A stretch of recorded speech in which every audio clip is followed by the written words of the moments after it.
सभा या भूमीचं सौभाग्य अशा सभेत आदरणीय नामदार श्री अजितदादा पवार, उपमुख्यमंत्री विजय असो,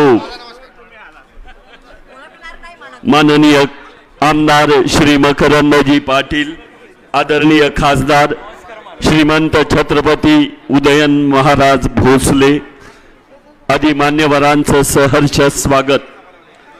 हे राज्य विकासाचे, व्यापार उद्यमाचे, प्रगतीचे पूल इथे पायाभूत सुविधांचे, ही जननी वीरांची वाई, हा मुलुक विचारांचा, सामर्थ्य चळवळीचे इतिहास कणा त्यांचा, अशा ऐतिहासिक पुण्यभूवाई नगरीत स्वागत आदरणीय नामदार अजितदादा पवार यांचं।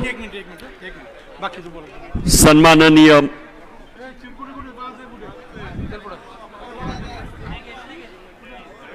नामदार श्री अजितदादा पवार, उपमुख्यमंत्री महाराष्ट्र राज्य यांचं या सभेत स्नेहपूर्वक आदरपूर्वक स्वागत। स्वागत माननीय श्री दत्तानाना ढमाळ, अध्यक्ष खंडाळा तालुका राष्ट्रवादी काँग्रेस यांना विनंती, आपण माननीय नामदार श्री अजितदादा पवार यांचं स्वागत। श्री प्रमोददादा शिंदे, अध्यक्ष वाई तालुका, सन्माननीय श्रीमंत छत्रपती खासदार उदयनराजे भोसले यांचं स्वागत। प्रतापराव पवार, माननीय आमदार श्री मकरंदजी पाटील, विधिमंडळ सदस्य वाई खंडाळा महाबळेश्वर, चेअरमन किसनवीर सातारा सहकारी साखर कारखाना यांचं स्वागत। प्रजा रंजवितो सौख्ये, तोच एक राजा, हेच तत्व मजसी सांगे, राजधर्म माझा, प्रजा हीच कोटी, रूपे मला ईश्वराची। गदिमांनी गीत रामायणात सांगितलेला धर्म मानून अहर्निश कार्यरत राहिलेल्या माननीय उपमुख्यमंत्री नामदार अजितदादा पवार यांच्या प्रचार सभेत माननीय खासदार श्रीमंत छत्रपती उदयनराजे भोसले यांना प्रचंड बहुमतानं विजयी करण्यासाठी आयोजित निर्धार सभेत प्रास्ताविक करतील श्री प्रमोददादा शिंदे, अध्यक्ष वाई तालुका राष्ट्रवादी काँग्रेस पार्टी, वाई चेअरमन किसनवीर सातारा सहकारी साखर कारखाना। आज या ठिकाणी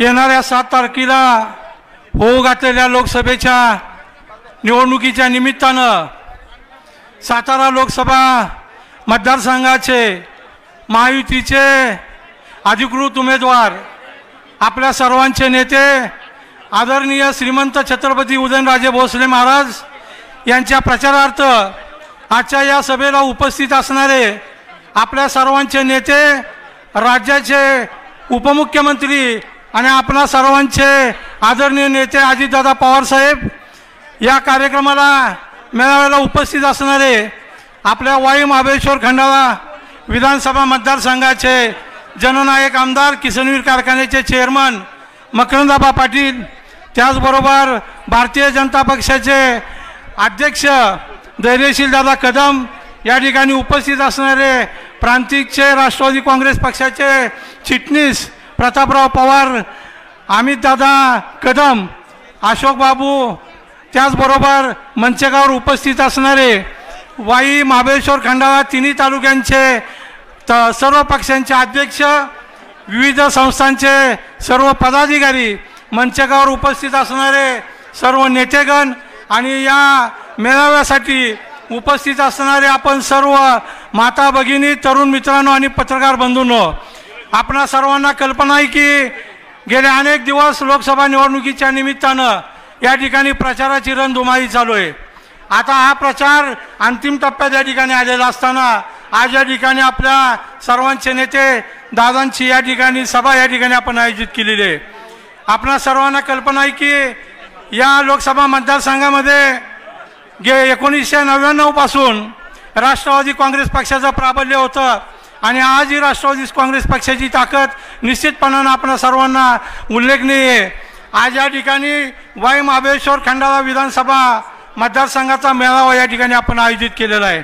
मी आपणा सर्वांना सांगू इच्छितो की या तालुक्याचं या मतदारसंघाचं नेतृत्व आपल्या सर्वांचे नेते आदरणीय मकरंदाबांच्या नेतृत्वाखाली या ठिकाणी मतदारसंघाचं काम चालू आहे।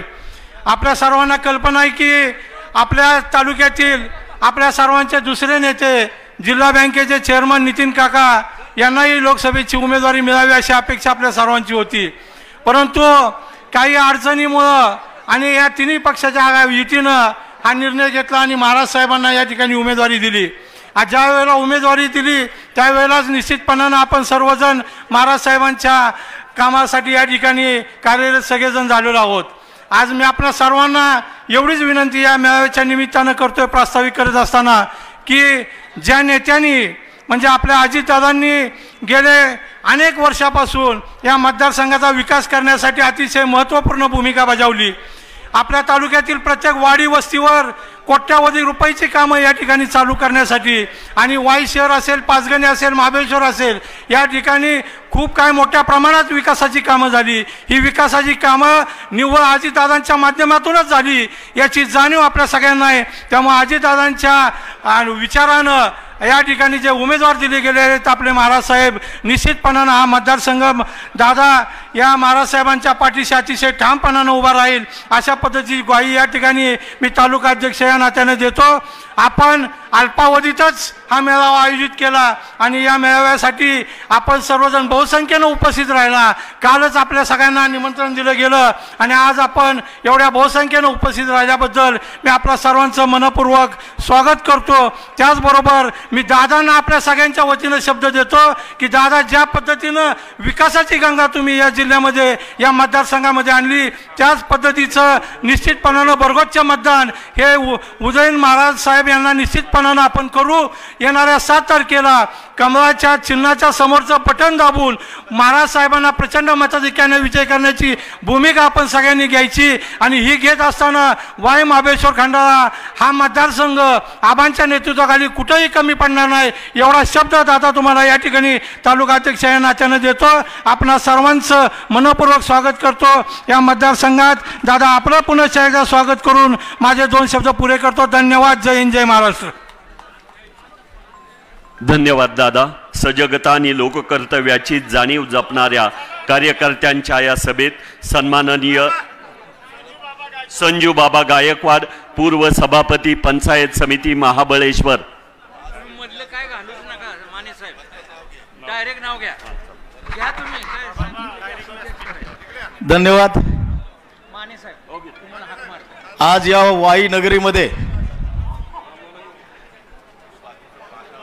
राष्ट्रवादी काँग्रेस पार्टी महायुतीचा हा मेळावा या ठिकाणी या महाराष्ट्राचं दैवत छत्रपती शिवाजी महाराज यांचे थेट वंशज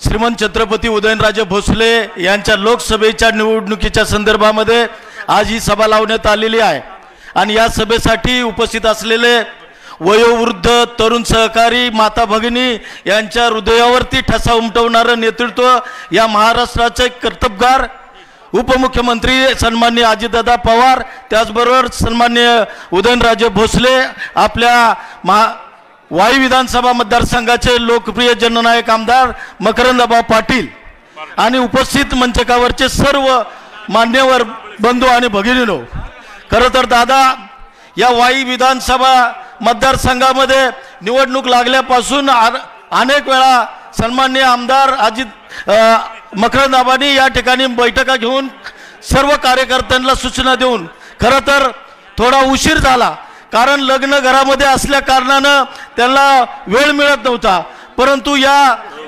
विधानसभा मतदारसंघाच्या कानाकोपऱ्यामध्ये सर्व कार्यकर्ते सन्माननीय मकरंदाबांचे आहेत आणि या सर्व गोष्टी होत असताना दादा तुम्हाला आवर्जून मला या ठिकाणी सांगावंसं वाटतं की या वाई विधानसभा मतदारसंघामध्ये खरी वस्तुस्थिती पाहिली तर खरं तर आज सर्व गोष्टी बोलल्या पाहिजेत, कारण हा समोर बसलेला कार्यकर्ता संभ्रम अवस्थेमध्ये होता।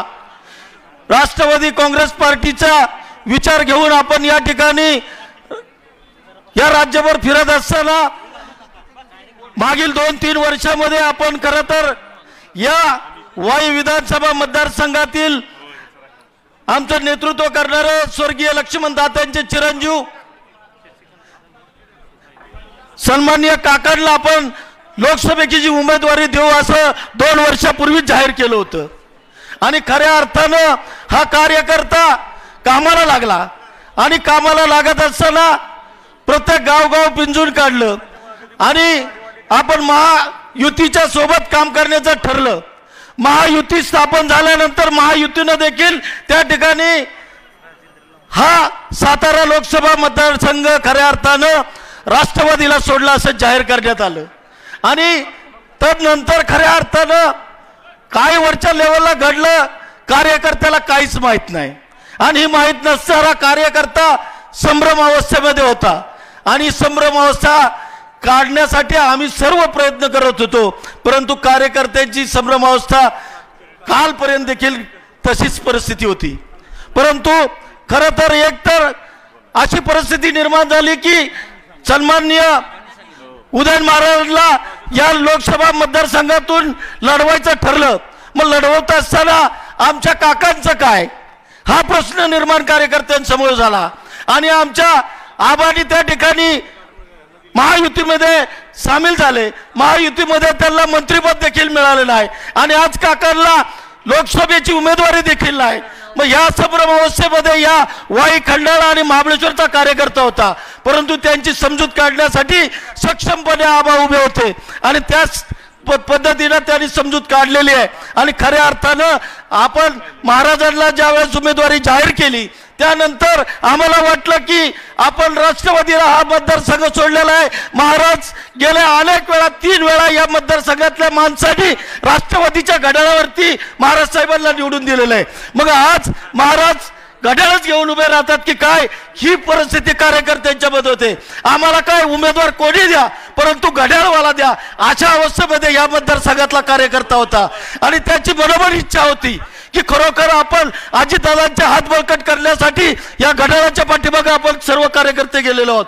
मग या जिल्ह्यामध्ये जर घड्याळ नसेल तर आम्ही करायचं काय अशी परिस्थिती निर्माण झाली होती आणि या मतदारसंघामध्ये खरं तर आबांचं आणि बाकीच्यांचं काय परिस्थिती असते विरोधकांची ही तुम्हाला सर्व ज्ञात आहे, परंतु तरी सुद्धा आज महाराज साहेबांना आपण तुम्ही उमेदवारी दिलेली आहे आणि ती जबाबदारी या लोकसभा मतदारसंघामध्ये खऱ्या अर्थानं मकरदाबांच्यावरती आहे। आम्ही जीवाचं रान करू, परंतु तुम्ही जो शब्द दिलेला आहे तुम्ही जो उमेदवार दिलेला आहे महाराज साहेबांचं प्रत्येक गावागावामध्ये सगळ्या बाबतीमध्ये त्यांची ओळख आहे आणि आबांनी देखील चांगल्या प्रकारचं काम केलेलं आहे। मी तुम्हाला शब्द देतो आमच्या महाबळेश्वर तालुक्याच्या कांदणी खोऱ्यापासून त्या अगदी खंडाळा तालुक्याच्या शेवटच्या टोकापर्यंत आम्ही गावोगाव पिंजून काढलेले आहेत आणि उद्यापासून खऱ्या अर्थानं सन्माननीय छत्रपती उदयन महाराजांसाठी आम्ही जीवाचं रान करू आणि आबांनी जो युतीला शब्द दिलेला आहे तो शब्द पार पाडू हेच आम्ही वचन या गणपतीरायाला साक्षी ठेवून देतो। जय हिंद, जय महाराष्ट्र। धन्यवाद संजूबाबा गायकवाड। आदरणीय आमदार प्राध्यापक देवयानी सुहास फरांदे, विधिमंडळ सदस्य नाशिक मध्य आणि वाई तालुक्याच्या स्नुषा यांचं स्वागत। अमितदादा कदम, कार्याध्यक्ष जिल्हा राष्ट्रवादी काँग्रेस। आदरणीय नितीन कुमार भरगुडे पाटील हे आपल्या विचारांना शब्दरूप देतील।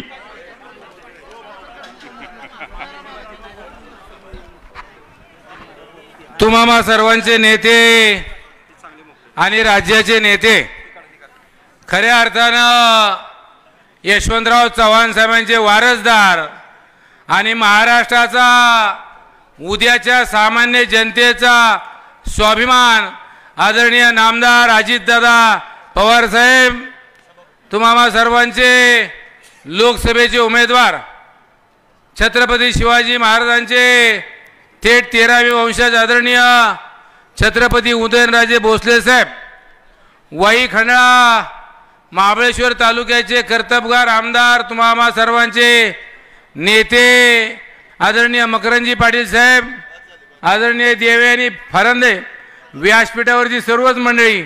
दादांनी सांगितले जास्त बोलायचं नाही, मग थांबू। आदरणीय दादा लोकसभेची निवडणूक आहे. तुमचा काल सकाळी निरोप आला दुपारी की आज तुमची सभा आहे. तुमच्या सभेच्या निरोपावर मकरंद पाटलांच्या शब्दावर मंडई फुल झालेली आहे. याचा अर्थ तुम्ही समजून घ्या की तुमच्या भोवती प्रेम करणारा वाई खंडाळा महाबळेश्वर मतदारसंघ आहे. लोकसभेचे उमेदवार श्रीमंत छत्रपती उदयनराजे भोसले यांच्या बाबतीत एकाच वाक्यात सांगेल, आपल्याला छत्रपती शिवाजी महाराजांच्या गादीचा अभिमान आहे. या गादी करता उदयनराजे भोसलेंना मतदान करा अशी मकरंद पाटील अजित पवार साहेबांच्या वतीनं आपणाला विनंती करतो. लोकसभेच्या निवडणुका दादा राजकारणाच्या अनेक बदलामध्ये जर बघितलं तर आमच्यासारख्या कार्यकर्त्याला इतक्या वर्षातला राज्यातला एवढा बदल बघायला मिळाला नाही. परंतु अजितदादासारखा माणूस या राज्याला नेतृत्व करतो. दादा हजारो कोटी रुपयाची कामं मकरंद पाटलांच्या मतदारसंघामध्ये तुमच्यामुळं झालेली आहेत.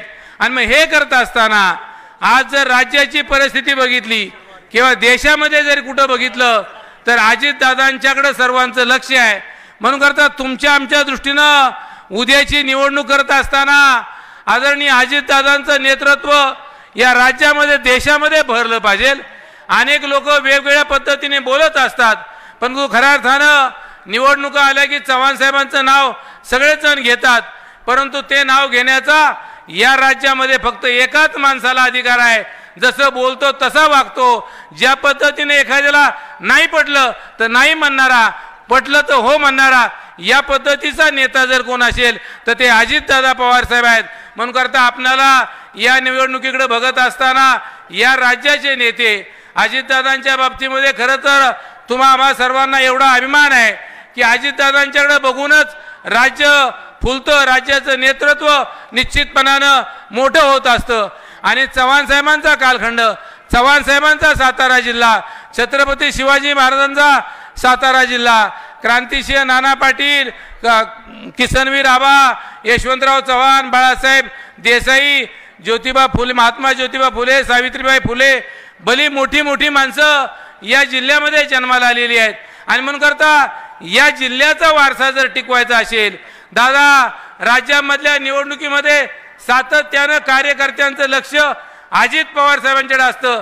अजितदादा निश्चितपणानं उद्याचा काळ तुम्हाला उदयनराजे भोसले आणि मकरंद पाटील साहेबांना चांगला आहे, या बाबतीमध्ये कुणाच्याही मनामध्ये शंका असायचं कारण नाही आहे.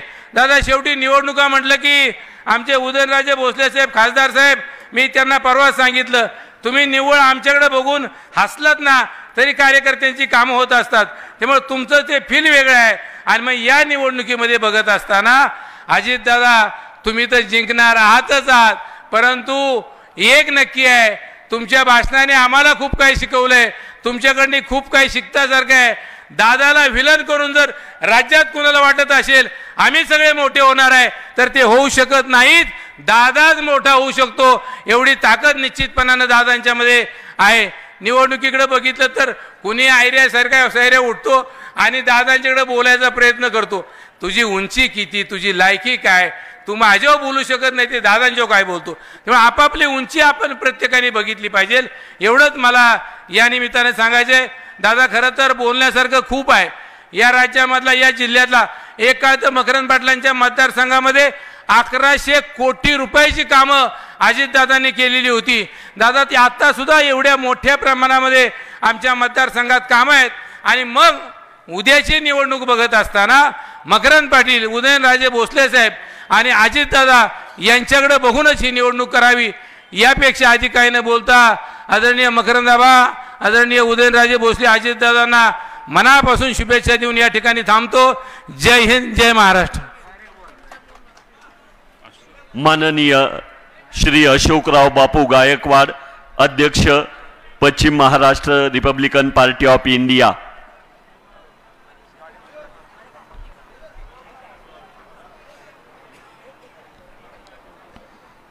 महाराष्ट्राचे आधार दैवत छत्रपती शिवाजी महाराज, ज्याने या देशातल्या तमाम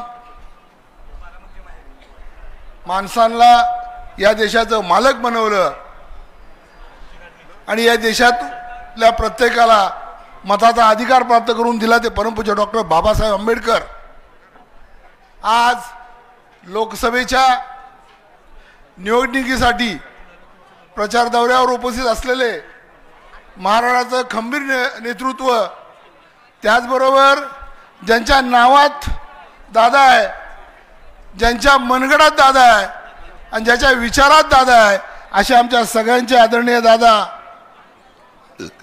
अजितदादा पवार या सातारा विधान लोकसभा मतदारसंघाचे सन्माननीय उमेदवार, आपल्या सर्वांचं लाडकं नेतृत्व आणि प्रत्येकाला हवं असं वाटणारं आणि छत्रपतीचा वारसा जतन करत तुम्हाला आणि मला एक वेगळी सावली जन्माला घालून देणारं श्रीमंत छत्रपती उदयनराजे भोसले या विधानसभेचे आमदार, सातत्यानं तुमच्या आणि माझ्या प्रश्नावर सतत लढत असणारा नेता आणि 24 तास ऑनलाईन असणारा नेता, त्याचबरोबर प्रत्येकाचा जननायक म्हणून ज्याला संबोधलं जातं ते आमचे सहकारी मित्र मकरंदाबा पाटील, मंचगावर उपस्थित असलेले दमयंती परांदे आमदार, त्यांच्यासोबत आले त्यांचे सगळे सहकारी, आता नावं सगळी घेत नाही आहे, भाजपचे सन्माननीय अध्यक्ष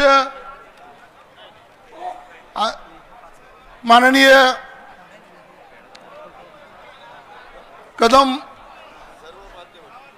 आणि या व्यासपीठावर उपस्थित असलेले सर्वच मान्यवर मित्रांनो, मी काय जास्त वेळ घेणार नाही दादा, पण सध्या एक वावटळ उठलेली आहे जी वावटळ सांगते की महायुतीची सत्ता या देशामध्ये आली तर या देशाचं संविधान बदललं जाणार आहे आणि संविधानाला वाचवण्यासाठी आम्ही एक लढतोय, अशा पद्धतीचं वादळ उभं करण्याचं काम हे महाविकास आघाडीकडनं सुरू झालेलं आहे. आणि म्हणून मी या विषयावर एवढंच बोलणार आहे की जर या देशामध्ये महायुती निवडून आली, महायुती स्थिर झाली तर 100% या देशामधलं संविधान बदललं जाणार नाही.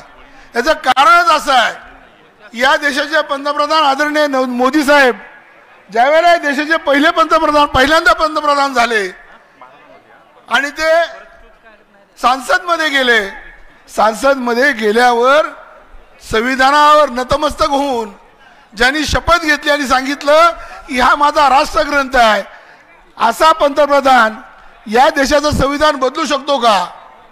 पण महाविकास आघाडी जर या देशात सत्तेत आली तर निश्चितच संविधान बदललं जाणार आहे. कारण आम्हाला सगळ्यांना ज्ञात असेल, डॉक्टर बाबासाहेब आंबेडकरांना ज्यांनी निवडणुकीमध्ये पाडलं आणि बाबासाहेबांना संसदमध्ये येऊ देणार नाही अशा वल्गण्या केल्या, ज्या पक्षानं वल्गण्या केल्या त्या पक्षानं बाबासाहेबांची दारं बंद करण्याचा संसदेमधला प्रयत्न केला आणि बाबासाहेबांना संसदेबाहेर ठेवण्यासाठी त्यांनी आटास केला. तो पक्ष या देशामध्ये निश्चितच संविधान बदलू शकतो. तर मग या देशामध्ये संविधान वाचवणारा कोण आणि संविधान बदलणारा कोण, या इथं असलेल्या प्रत्येकानं मनामध्ये ठरवलं पाहिजे. आज आपण कुठल्या परिस्थितीवर उभे आहोत, कुठल्या वादळातनं आपण निघालेलो आहोत आणि कुठलं वादळ आपल्याला अडवायचं आहे आणि कुठलं वादळ जिंकवायचं आहे, ह्याची सगळ्यांची ताकद, या सगळ्याचं ताकद तुमच्या आमच्या मनगडात आहे, तुमच्या आमच्या हातामध्ये आहे. कारण बाबासाहेब आंबेडकरांनी आम्हाला एक मताचा अधिकार दिला आहे, तो या देशामध्ये लोकशाही प्रस्थापित करतो. एक मताचा अधिकार इथलं सरकार ठरवतो, एक मताचा अधिकार इथला खासदार ठरवतो. आम्हाला उदयनराजांनाच निवडून द्यायचं आहे आणि कमळाच्या चित्रावर शिक्का मारायचा आहे. हा शिक्काच खऱ्या अर्थाने येणाऱ्या देशाच्या विकासाचा शिक्का ठरणार आहे. छत्रपती शिवरायांच्या गादीचा सन्मान होणार आहे आणि छत्रपती शिवरायांची गादी ही रयतेची गादी आहे आणि ही रयतेची गादी जर आपल्याला ताकदीने उभी करून देशाच्या राजकारणामध्ये उभी करायची असेल तरच या देशामध्ये छत्रपती शिवाजी महाराजांना अभिप्रेत स्वराज्य उभं राहील आणि ते उभं करण्यासाठी मोदीजी उभे आहेत. विकासाच्या मुद्द्यावर बोलायचं झालं तर काँग्रेसच्या काळामधला विकास आपण जवळनं बघितलेला आहे. दादा, आम्ही कॉलेजमध्ये होतो त्यावेळेला आम्हाला स्लीपर घेतल्यावर 3 वेळा बंद बदलायला लागायचे, पण आता आम्ही दर 3 महिन्यानं नवी चप्पल बदलतोय. हा जर विकास नसेल तर विकास म्हणजे नेमकं काय असतं हा प्रश्न विचारावा लागेल. पूर्वी आम्हाला सायकल घेण्याची कुवत नव्हती, आज आमच्या दारामध्ये मोपेड्स आलेले आहेत, आमच्या दारामध्ये स्कूटी आलेल्या आहेत. मोटरसायकल आलेल्या आहेत. आमचं पोरगं माचीसाना निघाल तर मोटरसायकलला किक मारत आहे. मग विकास म्हणजे नेमका काय असतं? त्यामुळे विकासाच्या दिशेने आम्ही निघालेलो आहोत आणि हा विकास आम्हाला निश्चित अभिप्रेत आहे की उद्याचा काळ याहीपेक्षा दुपटीने वेगाने विकास करायचा असेल आणि 4 तासात मुंबईला जाणारा माणूस जर 3 तासात जावायला न्यायचा असेल तर आम्हाला महायुतीशिवाय पर्याय नाही.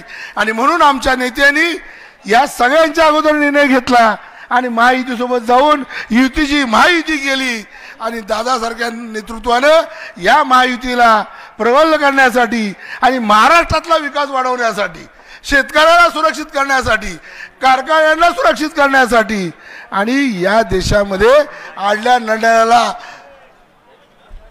नडलेल्या माणसाला सहकारात उभं करण्यासाठी दादाने एक प्रचंड मोठा निर्णय घेतलेला आहे की दादा म्हणजे विकास आणि दादाच म्हणजे या देशाची प्रगती आहे आणि दादा म्हणजे निधी आहे आणि दादा म्हणजे क्रांती आहे. दादा तुम्ही लवकर क्रांती करायला पाहिजे होती. आमच्या नेत्यासोबत क्रांती झाली असती तर आताचं चित्र वेगळं राहिलं असतं. आम्हाला इकडे तिकडे बघावं लागलं नसतं. आणि तुमच्या सोबतीला माननीय मकरंदाबा पाटील आहेत, ज्या मकरंदाबाचा शब्द विरोधक सुद्धा मोडत नाहीत. मी सातत्यानं आबाच्या विरोधात बोलत असतो पण आबानं फोन केल्यावर त्यांचा शब्द कधीच मोडत नसतो. कारण आतलं नातं आमचं वेगळं असतं आणि बाहेरचं नातं वेगळं असतं. त्यामुळं मकरंदाबा कसेही दिसले तरी दादांचे खंदे समर्थक आहेत. आणि उद्याची निवडणूक संजयराव आबाच्या सांगण्यावर उदयन महाराजांच्या पाठीशी आपण सगळे आलेलो आहोत. मला विश्वास आहे आबा सातारा जिल्ह्यात जेवढ्या विधानसभा आहेत त्या सगळ्या विधानसभापेक्षा आपण वरचढ ठरलं पाहिजे तरच खऱ्या अर्थानं आपण छत्रपतीच्या गादीचे वारसदार ठरणार आहोत आणि उदयनराजाचे पाठराखे म्हणून छत्रपती शिवरायांच्या गादीचा सन्मान करणार आहोत. एवढंच बोलतो आणि थांबतो. जय भीम, जय भारत. क्रांतिकारी आणि पथदर्शी नेतृत्व मकरंदाजी पाटील.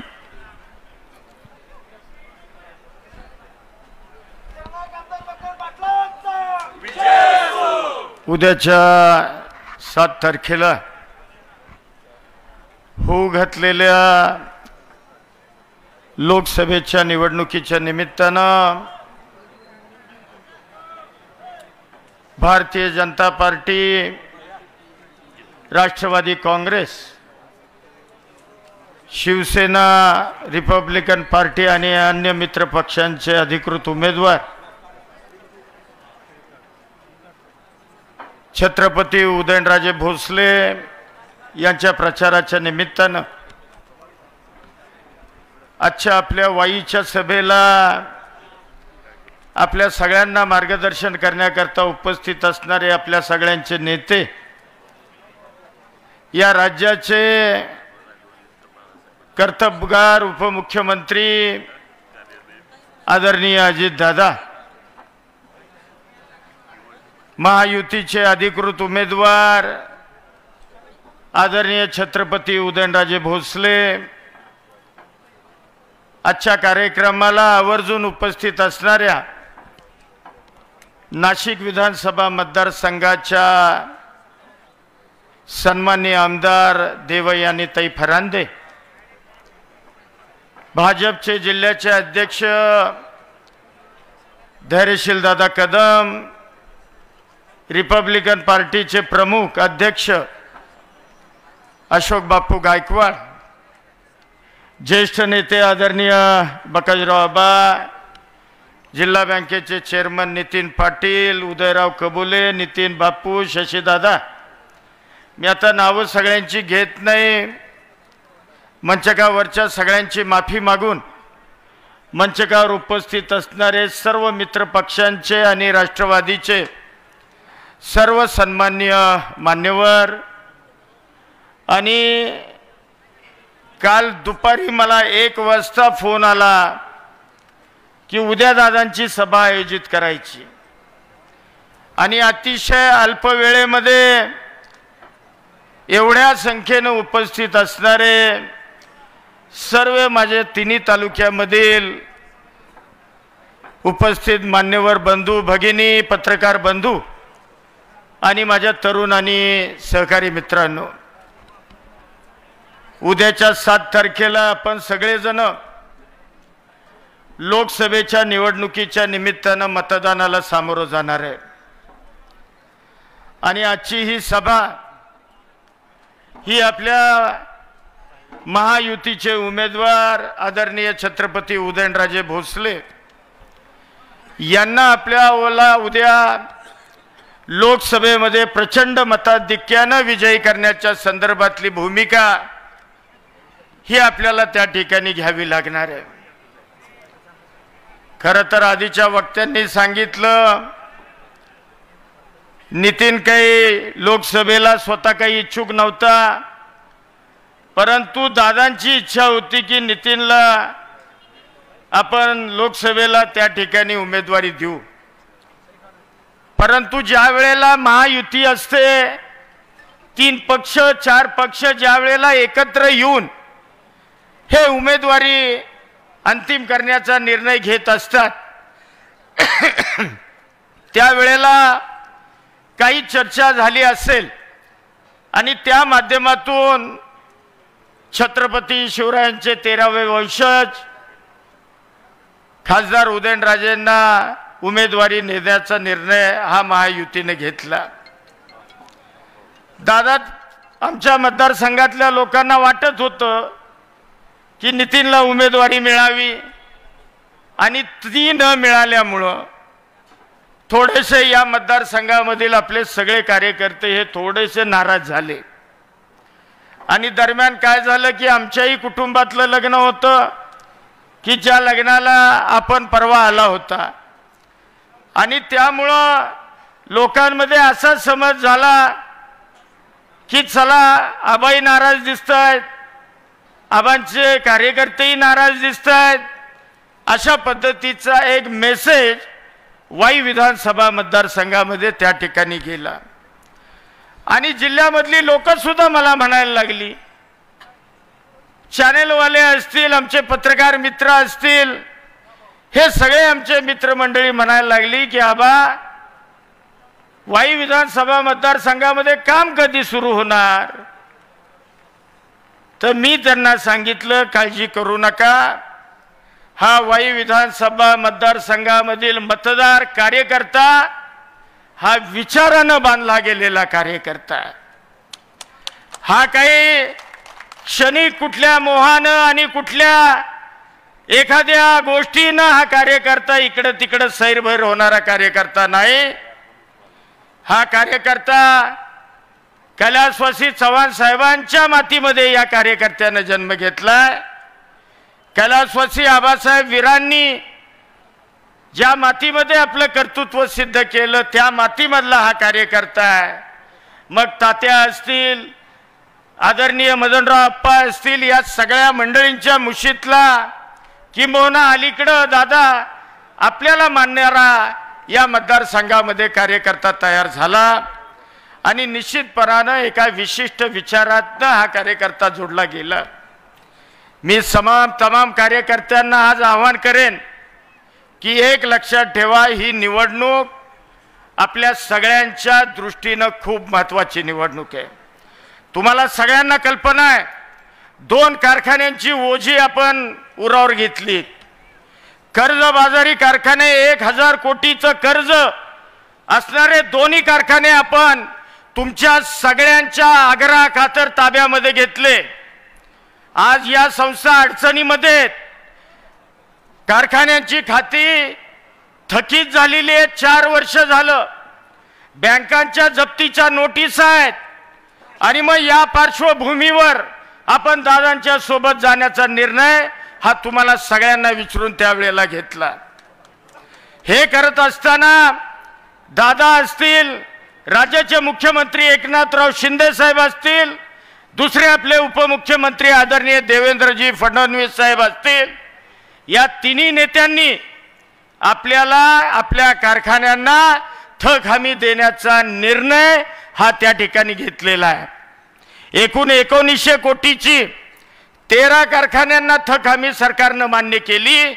त्यामध्ये 1900 कोटीमध्ये आपल्या एकट्याला 500 कोटी रुपये देण्याचा निर्णय हा दादांच्या आणि या सरकारच्या माध्यमातून झालेला आहे. हे आपल्याला कदापिही विसरता येणार नाही. कारण 85,000 सभासदांचं जीवन, त्यांचा प्रपंच या दोन्ही कारखान्यांवर अवलंबून आहे आणि तुम्ही ही जबाबदारी मला घ्यायला लावली, त्यामुळं आपल्याला जबाबदारीपासून बाजूला जाता येणार नाही, हे सगळ्यांनी लक्षात ठेवा. कोण काय सांगतं, कोण काय सांगतं, कृपा करून या गोष्टीवर कुणीही विश्वास ठेवू नका. उद्या जर ह्या दोन संस्था की ज्या सर्वसामान्य शेतकऱ्याच्या कष्टकऱ्याच्या मालकीच्या आहेत त्या जर वाचवायच्या असतील तर उदयनराजेंना उद्याच्या निवडणुकीमध्ये प्रचंड मताधिक्यानं या मतदारसंघामधून मताधिक्य मिळालं पाहिजे, हे लक्षात ठेवा. आणि ती जबाबदारी माझी आहे. उद्या जर या मतदारसंघामध्ये वेडवाकडं काय घडलं तर त्याचा जाब मला विचारला जाणार आहे, हे तुम्ही सगळ्यांनी समजून घ्या. जर उद्या काही वेडवाकडं घडलं तर दादा असतील, मुख्यमंत्री असतील, देवेंद्रजी असतील किंवा सगळे नेते हे मला उद्या विचारणार आहेत की मकरंद तुझ्या मतदारसंघामध्ये असं काय घडलं. मला सांगा, विकासाचे प्रचंड कोट्यावधी रुपयाची कामं या तिन्ही तालुक्यामध्ये आपण मंजूर केली. स्वप्नवत वाटावं असं कृष्णेचं पाणी आपण खंडाळ्यासारख्या दुष्काळी तालुक्याला देण्यामध्ये यशस्वी झालो. आज मला सांगा, एवढा प्रचंड दुष्काळ संपूर्ण महाराष्ट्रामध्ये पडलाय.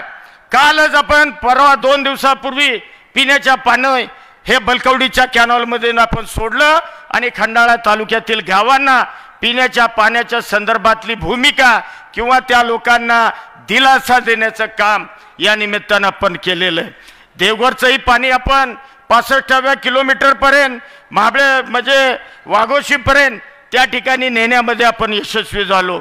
पुढची ही कॅनॉलची कामं 10 किलोमीटरची लोणंदच्या पर्यंतची आपल्या हद्दीपर्यंतची ही त्या ठिकाणी कामं सुरू झालेली आहेत. पोटचाऱ्यांची कामं सुरू होतील. 3 उपसा सिंचन योजनांची टेंडर दादा येणाऱ्या जून जुलै महिन्यामध्ये मी आपल्याला विनंती करणार आहे की या आमच्या 3 उपसा सिंचन योजना ज्या देवघरवर आहेत की ज्या शेखमीरवाडी, गावडेवाडी आणि वाघोशी या 3 उपसा सिंचन योजना त्या आता अंतिम स्वरूपामध्ये मी आपल्याला विनंती करेन खंडाळा तालुक्याच्या वतीनं आपण या 3 योजनांचं टेंडर त्या ठिकाणी ताबडतोब काढावं. जवळपास 3.30 TMC पाणी हे देवघरचं खंडाळा तालुक्याला अधिकचं मिळणार आहे. त्यामुळे या संदर्भात सुद्धा आपण लक्ष घाला, म्हणजे माझ्या खंडाळा तालुक्याचा दुष्काळ किंवा येणारं पाण्याचं संकट जे उन्हाळ्यामध्ये येतं ते बऱ्यापैकी दूर होऊन त्या ठिकाणचा शेतकरी सुद्धा सुजलाम सुफलाम झाल्याशिवाय भविष्यामध्ये राहणार नाही. वाई तालुक्यामध्ये सुद्धा आपण बघतोय कवठे केंजळ योजना जर नसती तर मला सांगा आज 15-16 गावं जी पूर्वेकडची गावं आहेत या गावांना आपण उन्हाळ्यामध्ये आज पाणी देऊ शकलो. आमचं केंजळसारखं गाव 6-6, 7-7 दिवसाला पाणी येत होतं, परंतु कवठे केंजळ योजना सुरू केली.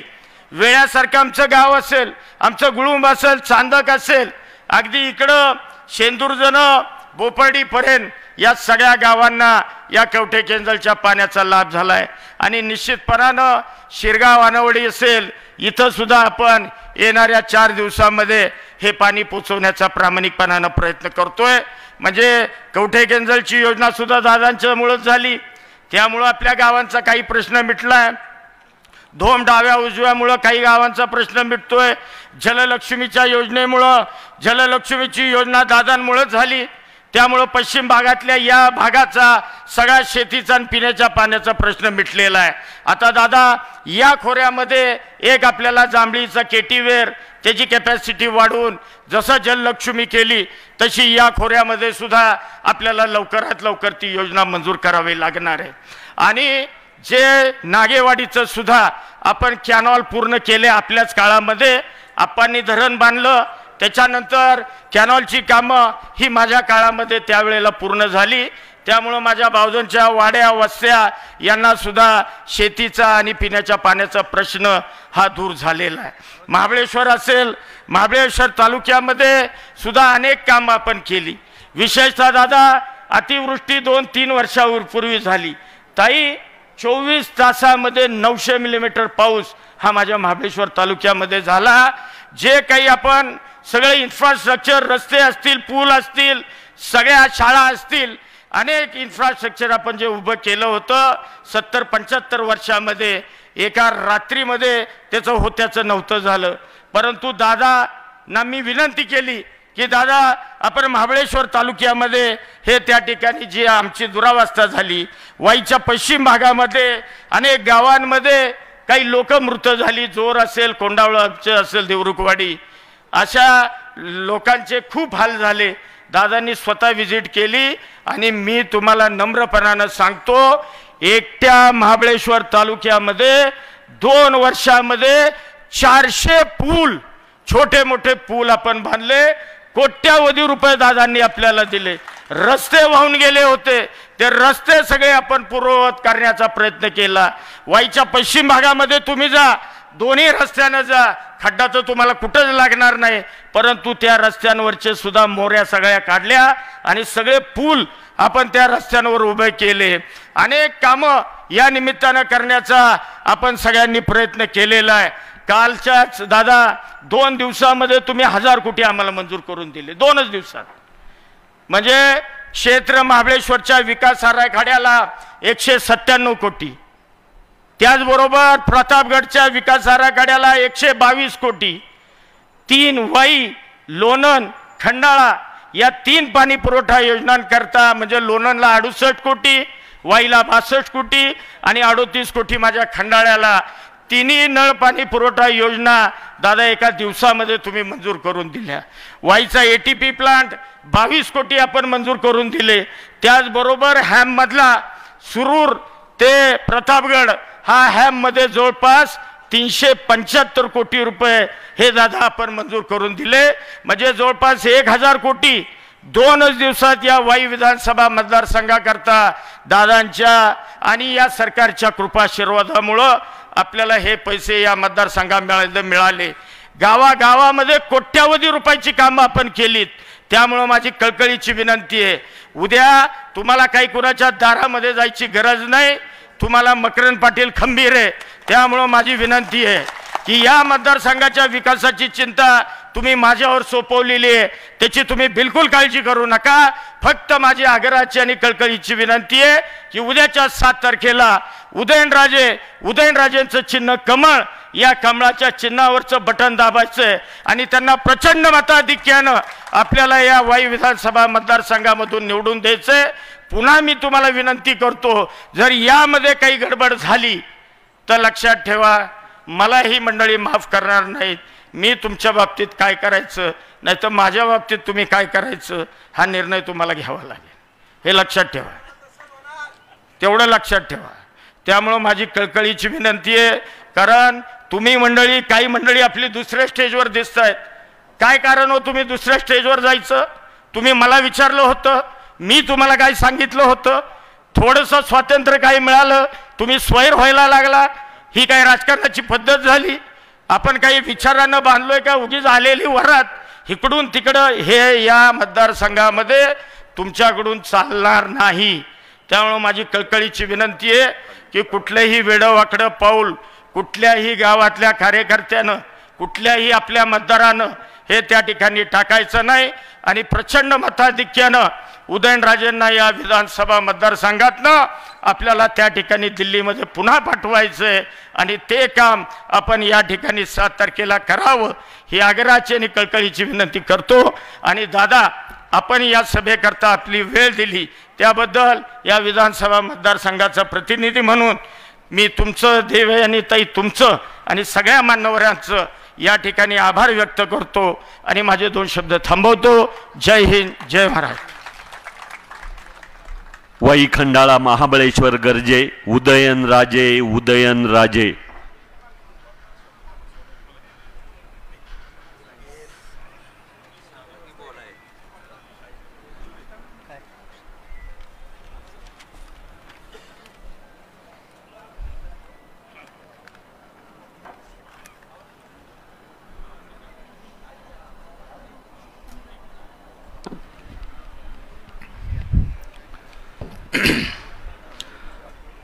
सर्वात प्रथम या ठिकाणी छत्रपती शिवाजी महाराज, ज्येष्ठ नेते किसन वी राभा, मदनप्पा, लक्ष्मणराव तात्या, बाळासाहेब भिलारे या सर्व महान नेत्यांना विनम्र व्यक्तीच्या माझ्या वतीने, व्यासपीठावर उपस्थित असलेले सर्व मान्यवरांच्या वतीने आणि समोर माझ्या उपस्थित असलेले सर्व आपण लोकशाहीतल्या राजांच्या वतीने मी विनम्र अभिवादन करतो. आज या ठिकाणी आवर्जून ह्या अशा अत्यंत महत्त्वाच्या धावपळीच्या अंतिम टप्प्यात आज आदरणीय अजितदादांनी आपल्याला वेळ दिली, ते या ठिकाणी आपल्याला संबोधित करायला आले आणि नुकतंच ह्या मतदारसंघाचे कार्यक्षम आमदार, कार्यसम्राट आमदार मकरंद आबा यांनी त्यांच्या मनोगतामध्ये संपूर्ण काय काय कामं झाली ह्याचं संपूर्ण आपल्यासमोर तपशील दिला आणि त्याकरता दादा या ठिकाणी आले. मी मनापासून या ठिकाणी त्यांचं स्वागत करतो. या ठिकाणी आवर्जून आमदार देवयानीताई फरांदे देखील माझं मनोबल वाढवण्याकरता आल्यात, त्यांचं देखील मी स्वागत करतो. आणि व्यासपीठावरती उपस्थित असलेले ज्येष्ठ नेते बकाजी आबा पाटील, माझे मित्र नितीन काका पाटील, प्रतापराव अण्णा, धैर्यशील दादा कदम, अशोकराव बापू गायकवाड, अमित कदम, उदय कबुले, संजय बाबा गायकवाड, नितीन बुरगडे पाटील बापू, राजू शेठ राजपुरे, दत्तानाना ढमाळ, बाबूराव संगपाळ, प्रमोददादा शिंदे, श्यामराव घाडवे, शशीदादा पिसाळ, दिलीप बाबा पिसाळ, सुनील तात्या काटकर, मदनप्पा भोसले, अनिल सावंत, राजेंद्र अण्णा तांबे, विशाल तोष्णीवाल, सीमाताई जाधव, स्मिताताई देशमुख, किरण नाना साबळे, राजेंद्र लवंगारे, मनीषाताई कैसास, विमलताई पार्टे आणि असंख्य या ठिकाणी उपस्थित सर्व ज्येष्ठ श्रेष्ठ या मतदारसंघातले सर्व वडीलधारी मंडळी, माता भगिनी आणि माझ्या तरुण मित्रांनो, सर्वप्रथम या ठिकाणी आज आमच्या सगळ्या मकरंद आबांच्या विनंतीला आणि माझ्या विनंतीला मान देऊन आपण या ठिकाणी आपला बहुमोल वेळ खर्च करून वेळात वेळ काढून आपण या ठिकाणी आल्याबद्दल आपल्या सगळ्यांचे मनपूर्वक मी स्वागत करतो आणि आभारी मानतो. मकरंद आबांनी त्यांच्या भाषणात उल्लेख केला की विकास कामांचा उल्लेख केला. मला त्यावर एवढंच सांगावंसं वाटतं की ज्या वेळेस एवढ्या मोठ्या प्रमाणात जेव्हा निधी उपलब्ध होतो त्याच्या मागं कारणं असतात. जेव्हा एक स्थिर सरकार असतं, स्थिरता असते, स्टेबल गव्हर्नमेंट असतं, त्यावेळेस संपूर्ण एक नियोजन चांगल्या प्रकारे करता येतं आणि ज्यावेळेस चांगल्या प्रकारे नियोजन आपण करतो त्यावेळेस संपूर्ण राज्यभरात वेगवेगळ्या आमदारकीच्या मतदारसंघात, खासदारकीच्या मतदारसंघात विकास कामं आपल्याला करता येतात, निधीचं योग्य वाटप करता येतं. दर 5 वर्षांनंतर निवडणुका ह्या अटळ असतात आणि ह्या 5 वर्षाच्या कालावधीत जेव्हा निवडणूक पार पडतात त्यावेळेस एक 5 वर्षाचा डेव्हलपमेंट प्रोग्राम आखला जातो. पण तो पूर्ण करण्यासाठी एक स्थिर सरकारची गरज असते. ज्या ठिकाणी अस्थिरता असते त्या ठिकाणी तो प्रोग्राम किंवा तो जो प्लॅन 5 वर्षाचा जो प्लॅन आहे तो कधीच आपण पूर्णत्वाला नेऊ शकत नाही.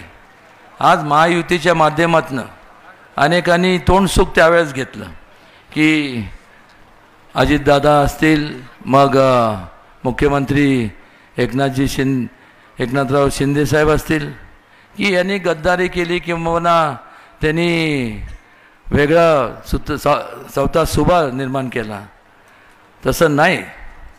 जर कामच होत नव्हती आणि अस्थिरता ज्या ठिकाणी असती त्यावेळेस एक जबाबदार व्यक्ती म्हणून एक लोकप्रतिनिधी म्हणून दादांनी आणि एकनाथ शिंदेनी जे पाऊल उचललं ते पाऊल योग्यच होतं. कारण की जेव्हा आपण लोकप्रतिनिधी म्हणून जेव्हा आपण लोक आपल्याला निवडून देतात त्यावेळेस त्यांच्या आपल्याप्रती विश्वास ते व्यक्त करतात.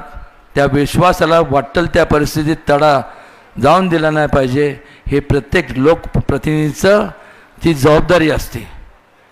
आणि लोकांचे जे विकास कामं असतील, डेव्हलपमेंटचे जे कामं असतील ते जर झाले नाही तर मग परत लोकांसमोर जायचं जरी कुठला चेहरा घेऊन आणि काय सांगायचं लोकांना.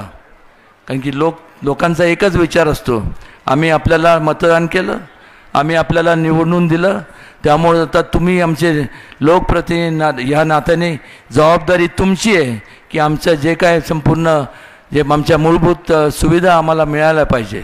आणि तोच एकमेव विचार घेऊन मगाशी म्हणजे अजितदादांनी आणि एकनाथ शिंदे साहेबांनी तो निर्णय घेतला. त्यामुळे कुठल्या स्वार्थापोटी घेतलेला हा निर्णय नाही आहे. आणि स्थिरता जर स्थिरताबद्दल बोलायचं झालं तर आज या गेल्या 10 वर्षाचा कालावधी जर आपण पाहिला तर ह्यापूर्वी स्वातंत्र्यानंतर ज्यावेळेस काँग्रेसचं राज्य होतं तो काळ आणि हा काळ आज लोकांना सोशल मीडियाच्या माध्यमातून किंवा मीडियाच्या चॅनलच्या माध्यमातून आज संपूर्ण जग एवढं एकदम जवळ आलेलं आहे. प्रत्येक जण विचार करतो की मग ह्या 10 वर्षात जे काही संपूर्ण योजना मायक्रो प्लॅनिंग मायक्रो प्रोसेसिंग करून ज्या मार्गी लावण्यात आल्या मग त्या काळात का झाल्या नाही. त्यावेळेस मीडिया एवढा नव्हता, त्यावेळेस सोशल मीडिया तर नव्हताच. आणि त्यामुळं आपल्याला लोकांना ज्या ठिकाणी आपलं वास्तव्य आहे त्याच्या पलीकडं काय चाललं हे कोणाला समजत नव्हतं. आणि म्हणून आपण एक विचार करणं पाहिजे की त्यावेळेस ज्यांना जबाबदारी दिली होती, ज्यांना भरभरून आपण मतदान केलं त्यांनी काहीच केलं नाही. आणि पुन्हा मग आता आज महाविकास आघाडीच्या माध्यमातून लोकांसमोर जात असताना कुठल्याही प्रकारचं त्यांच्या पंतप्रधानांच्या उमेदवारावरती नावावरती देखील एकमत होत नाही. तिथंसुद्धा विसंगती पाहायला मिळते, तिथंसुद्धा मोठ्या प्रमाणावरती विस्कळीतपणा पाहायला मिळतो. कुठल्या प्रकारचं नियोजन नाही. कुठल्या प्रकारचं नियोजन जेव्हा नसतं तेव्हा प्रगती होत नाही. तेव्हा अधोगतीच्या दिशेने आपण वाटचाल करत असतं. हे आपण सगळ्यांनी समजून घेतलं पाहिजे. आज आपण या ठिकाणी विचार करणं गरजेचं आहे की या संपूर्ण देशामध्ये जवळपास 80% जे लोक आहेत हे शेती त्यांचं संपूर्ण उदरनिर्वाह म्हणा किंवा त्यांचं अर्थव्यवस्था कुटुंबाची अर्थव्यवस्था ही शेतीशी निगडीत आहे. आणि मग अनेक वर्षापासून शेतकऱ्यांचं खास करून आपण या पश्चिम महाराष्ट्र म्हणजे शुगर लॉबी म्हणतो ज्याला किंवा साखर कारखान्यांचा हा संपूर्ण परिसर अनेक वर्षापासून मागणी होती की या शेतीवर लागणारा जो इन्कम टॅक्स आहे, आपलं कारखान्यावर लागणारा तो इन्कम टॅक्स आहे तो रद्द करण्यात यावा. पण मात्र झाला नाही. का केला गेला नाही? इच्छाशक्ती नव्हती का त्याच्यावर विचार केला गेला नाही? हे कोडं हे कधी कोणाला सुटलं नाही. पण मात्र ज्यावेळेस अजितदादांनी आणि एकनाथ शिंदे साहेबांनी आणि देवेंद्र फडणवीसजींनी त्याच्यावर प्रामाणिकपणे बसून एक चांगला निर्णय घेतला आणि अमित शहाजींची भेट घेऊन आज संपूर्ण मगाशी मकरंदाबांनी जे उल्लेख केला की संपूर्ण तो इन्कम टॅक्सचा लागणारा जो मोठा कर होता तो कायम स्वरूपात आता रद्द झाला. एक प्रकारचा मोठा दिलासा तुम्हाला संपूर्ण शेतकरी वर्गाला मिळाला. आणि तो जर लागू केला असता तर मला सांगा काय अवस्था झाली असती. तुम्ही ऊस उत्पादक आहात, ऊस घातला कुठला असता. कारखान्याची अवस्था अशी झाली असती की पगार द्यायचा कुठून, ताळमेळ सगळा आणि सगळं बिघडलं असतं. आणि त्यामुळं या बारकावे पाहणारं आता जे भारतीय जनता पक्ष आणि महायुतीचं जे शासन आहे हे एक प्रगतीच्या दिशेने वाटचाल करत आहे. त्याचबरोबर आपल्या ह्या संपूर्ण एवढ्या बारकाईने म्हणजे त्या काळात नुसत्या घोषणा झाल्या, गरिबी हटाव देश बचाव, जय जवान जय किसान. काय योजना आखल्या गेल्या गरिबांसाठी, काय योजना किंवा योजना राबवल्या गेल्या जवानांसाठी, काय योजना राबवल्या गेल्या किसानांसाठी म्हणजे शेतकऱ्यांसाठी. नुसतं घोषणा दिल्या आणि लोकांचे पोतांनी भरभरून मतं अनेक वर्ष घेतली. पण ह्या 10 वर्षाच्या कालावधीमध्ये घोषणा त्यांनी दिल्या पण त्याची पूर्तता कोणी केली तर संपूर्ण भारतीय जनता पक्ष आणि आदरणीय दादा एकनाथजी शिंदेसाहेब, देवेंद्रजी फडणवीस ह्या महायुतीच्या नेत्यांच्या माध्यमातून त्याची पूर्तता झाली हे आवर्जून या ठिकाणी मला सांगावंसं वाटतं. त्याचबरोबर आपण जर बारकाईने विचार केला की ह्या मतदारसंघात एकंदरीत जर आपण जर पाहिलं तर एवढ्या मोठ्या प्रमाणावरती निधी उपलब्ध जो झाला त्याकरता एक स्थिर सरकार होतं म्हणूनच उपलब्ध झाला. उद्या जर संपन्नात आपण जर चुकीचा निर्णय जर घेतला तर बाकी काय होत नाही. 99 साली असाच एक लोकशाहीतल्या आपण सर्व राजांनी निर्णय घेतला आणि त्यावेळेसचं जे शासन होतं त्यांना जेव्हा सिंचनाचे संपूर्ण प्रकल्पासाठी निधी उपलब्ध होत होता त्या शासनाला आपण सर्वांनी घरी बसवलं. 1-2 नाही तर तब्बल 15 वर्ष. आणि आज जे महाविकास आघाडीचे जे उमेदवार आहेत ते त्यावेळेस पालकमंत्री होते आणि त्यावेळेस त्यांच्याकडे सिंचन खातं होतं. पण मात्र ह्या संपूर्ण पश्चिम महाराष्ट्राचं सोडूनच द्या, महाराष्ट्र सोडून द्या, पण साधं सातारा जिल्हा ह्या जिल्ह्यातले जे संपूर्ण प्रकल्प हे रखडले गेले. एक नवा रुपयासुद्धा ते निधी ह्या कुठल्या कामांसाठी दिला गेला नाही. पण मात्र ज्या वेळेस महायुतीचं शासन आलं, परिवर्तन झालं, त्यावेळेस काय झालं तर मोठ्या प्रमाणात दादांनी निधी ह्या संपूर्ण प्रकल्पांसाठी उपलब्ध करून दिला आणि त्याच्यामुळंच आज अनेक प्रकल्प मार्गी लागले ज्याचा उल्लेख लिफ्ट इरिगेशन स्कीम असेल, नागेवाडी धरण असेल आणि जे आता प्रोसेसमध्ये आहे जे सोळशीचं धरण असेल, या सगळ्यांना कौंटेकेजल झाली, अनेक ज्या स्कीम झाल्या, लोणांचे स्कीम झाली. हे कशामुळे झालं? हे कशामुळे झालं? त्याचं मूळ कारण म्हणजे लोकांच्या प्रती असणारं त्यांची एक आदरभाव असावा लागतो जो आज त्यामुळे ह्या गोष्टी हे प्रकल्प मार्गी लागतात. आणि आज या महायुतीच्या माध्यमातून संपूर्ण लोकांसाठी वेगवेगळे क्षेत्रामध्ये किंवा आज आपल्याला माहीत आहे की हा जो वाई मतदारसंघ आहे म्हणजे त्याच्यात खंडाळा तालुका आला, त्यात तुमचा वाई तालुका आला आणि महाबळेश्वर तालुका आला. त्यावेळेची परिस्थिती काय होती? अनेक वर्षापासून सगळं खंडाळा तालुका म्हणजे सगळं माळरानच आपल्याला पाहायला मिळत होतं आणि त्यामुळं इथं तीच परिस्थिती तुमच्या महाबळेश्वर तालुक्याची, डोंगरी संपूर्ण परिसर. आणि मग कुटुंबाचा देखरेख करण्याकरता अनेक लोक फक्त अंगावरच्या कपड्यावर मुंबईसारख्या नवी मुंबई, ठाणे, कल्याण, पिंपरी चिंचवडसारख्या ठिकाणी त्यांनी धाव घेतली फक्त आपल्या कुटुंबाचे पोटाचे खळगे भरण्याकरता. आज मला सांगा त्या ठिकाणी मला अभिमानाने सांगावंसं वाटतं त्या ठिकाणी गेले अंगावरच्या कपड्यावर, पण त्या ठिकाणी स्वतःच्या हिमतीवर बलबुत्यावरती त्यांनी आज एवढ्या मोठ्या संस्था निर्माण केल्या ज्याचा अभिमान आपल्या संपूर्ण सातारकरांना वाटावा. कारण की कोट्या आणि कोट्यावधी रुपयाची उलाढाल त्या ठिकाणी होती. ज्यावेळेस इथं ते गेले त्यावेळेस ते बरेचसे माथाडी त्या कामगार म्हणून त्या ठिकाणी गेले. त्यावेळेस या संपूर्ण पाटण तालुक्याचे आणि या संपूर्ण सातारा जिल्ह्याचे सुपुत्र कैलासवासी अण्णासाहेब पाटलांनी त्यांच्या संपूर्ण त्याच्यावरती अन्याय होता कामा नये. त्यांना न्याय मिळाला पाहिजे. त्यांचे संपूर्ण हक अधिकार हे अबाधित म्हणजे व्यवस्थित राहिले पाहिजे. ह्यासाठी ती संपूर्ण योजना ती संघटना स्थापन केली, ती करण्यात आली. पण अलीकडच्या काळात तर वेगळंच पाहायला मिळतं आहे. सर्व म्हणजे जवळपास 4,000पेक्षा जास्त कोटींचा तिथं संपूर्ण अफरातफर झाली. ज्या लोकांच्या जीवावरती तुम्ही ज्यांनी लोकांनी तुमच्यावर विश्वास ठेवला त्या लोकांनाच डबऱ्यात घालण्याचं काम आपल्याला पाहायला मिळालं. आणि मग सांगायचं की हे लोक म्हणजे मी काय कोर्टात गेलो नव्हतो, मी उमेदवारी अर्ज दाखल केला जसं त्यांनी पण आम्ही उमेदवारी अर्ज दाखल केला, पण आम्ही हे नाही कोर्टात गेलो की मला 7 तारखेपर्यंत मला लोकांशी संवाद साधायचा आहे आणि कृपया मला बेल मिळावं. हे मला का करावं लागलं नाही, कारण की मी कुठलाही गैरप्रकार केलेला नाही आणि भविष्यात देखील करणार नाही.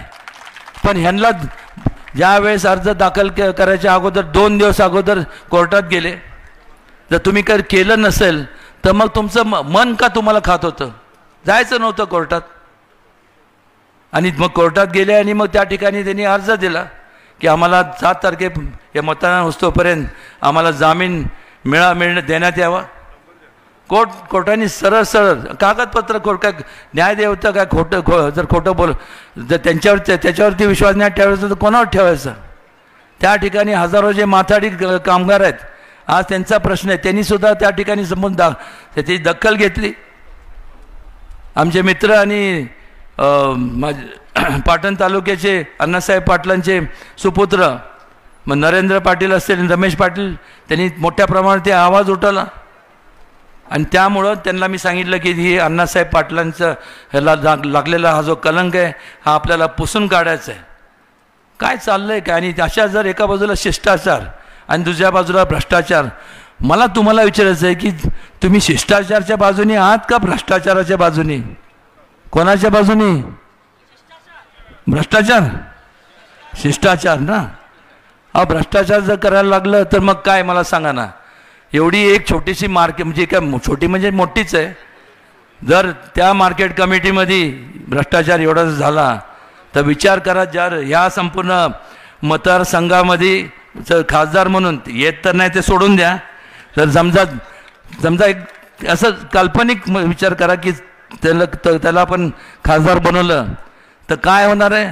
आता जे मकरंद आबांनी सांगितलं ना, एवढे 10,000 11,000 कोटी हे एवढ्या पुरतंच मर्यादित राहणार, तिथं पूर्ण विराम लागणार, कारण की त्यापुढं काही होणार नाही. आणि तुम्ही ना समजा सांगतो तुमचे खिसे आहे ना आणि कपाटं त्याला फार बिल्डिंग करून ठेवा, कारण की त्याच्यातसुद्धा काही शिल्लक ठेवणार नाही. विचार करायच्या गोष्टी असतात. त्यामुळे ह्या संपूर्ण मतदारसंघातनं ज्या कृष्णे नदीचा उगम होतो, उगमापासून संगमापर्यंत जसं नमो गंगा ते शुद्धीकरण हाती घेतलं, त्याचबरोबर केंद्र शासनाच्या माध्यमातून अनेक ज्या नद्या त्यांच्या लिस्टमध्ये आहे त्यात कृष्णे नदीचा समावेश झालेला आहे. त्यामुळे त्या धर्तीवर या संपूर्ण कृष्णा नदीचा सुद्धा आपण शुद्धीकरणाचा आपण कार्यक्रम ह्या 5 वर्षाच्या कालावधीत राबवणार आहोत, जेणेकरून कुठल्याही परिस्थितीत कोणाच्या आरोग्याला धोका निर्माण होऊ नये.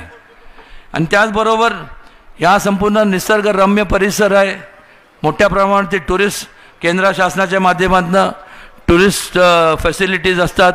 मग तुमचं नाईट सफारी असेल किंवा मग तुमचं म्हणजे जो वन विभागाचं ज्या जमिनी आहेत त्यातसुद्धा संपूर्ण आपल्याला शासनाकडनं मान्यता दिलं. जसं रणथंभोर नावाचं एक ठिकाण आहे, तिथं टायगर सँच्युरी म्हणजे जसं सह्याद्री व्याघ्र प्रकल्प इथं आहे, त्याच प्रकारे तिथंसुद्धा रणथंभोर व्याघ्र प्रकल्प आहे. त्या धर्तीवर मोठ्या प्रमाणात निधी आणून ते सुद्धा आपण चालू करण्याचा आमचा मानस आहे. ह्या संपूर्ण खंडाळा, शिरवळ, केसुर्डी या ठिकाणी मोठमोठे जे कारखानदारी पाहायला मिळते, त्याच प्रमाणावर तशाच धर्तीवर वाईची जी थोड्याफार प्रमाणात थोड्या जी दुर्लक्षित झालेली किंवा तिथं जास्तीत जास्त कारखानदारी कशी येईल आणि रोजगार कसा उपलब्ध होईल यासाठी सुद्धा आम्ही प्रयत्नशील राहणार आहोत. जेव्हा आम्ही म्हणतो तेव्हा मी एकटा नाही, मी मकरंद आबा आणि ज्यांना विसरून चालणार नाही असे नितीन काका आणि नितीन बापू, आणि जिथं दोन नितीन असल्यानंतर विषय संपला म्हणून समजा. हे सर्व निश्चितपणे करत असताना केवळ आम्ही एकटं जसं आमच्या स्वतःच्या मतावर मी निवडून जाऊ शकत नाही किंवा निवडून जाऊ शकत नाही, तसं आमच्यामुळं तुम्ही नाही आहेत. तुमच्यामुळं विनम्रपणे सांगतो की आमच्यासारखे लोकप्रतिनिधी आहेत.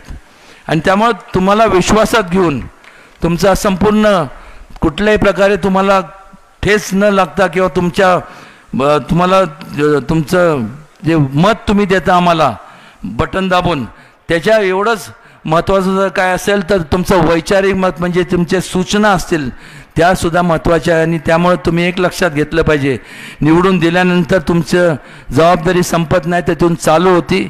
प्रत्येकाने त्याचं हे लक्षात ठेवावं, कारण की आपापल्या ज्या ज्या ठिकाणी तुमचं वास्तव्य आहे त्या ठिकाणी नेमकं आपलं काय केलं पाहिजे याची जास्त माहिती तुम्हाला आहे.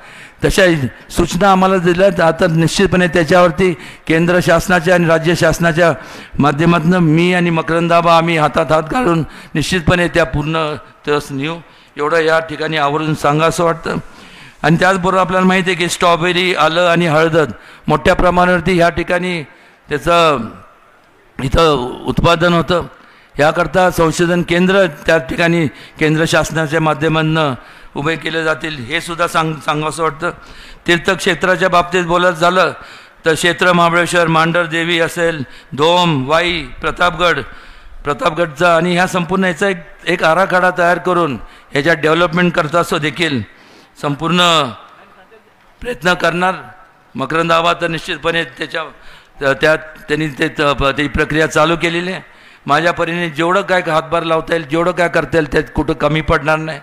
त्याचबरोबर ह्या मतदारसंघात ज्या 3 मोठ्या नगरपालिका आहेत, महाबळेश्वर, पाचगणी आणि तुमची वाई नगरपालिका, जिथं आता ही सभा होत आहे, ह्याकरता सुद्धा UDच्या माध्यमातून केंद्र शासनाच्या माध्यमातून ज्या मोठ्या स्कीम्स असतील, अमृतच्या खाली असेल किंवा वेगवेगळ्या योजना असतील, या ठिकाणी आबांनी सांगावं काय करायचं आणि केंद्रातल्या शासनाच्या माध्यमातून संपूर्ण तिथं निधी तिथं मंजूर करून आणण्याचं काम माझं राहील. मगाशी हॅमचं तर आम्ही मागंसुद्धा आमचा पण प्रस्ताव होता, त्याचा उल्लेख आबांनी केला, त्यांनीसुद्धा दिला होता. सुरूर ते पोलादपूरपर्यंत जो रस्ता आहे, कारण की आपल्याला माहीत आहे. आणि मला सांगताना आनंद वाटतो की रोपवेचा जो प्रोजेक्ट आहे त्याला मान्यता मिळालेली आहे, म्हणजे धोमपासून प्रतापगडपर्यंत.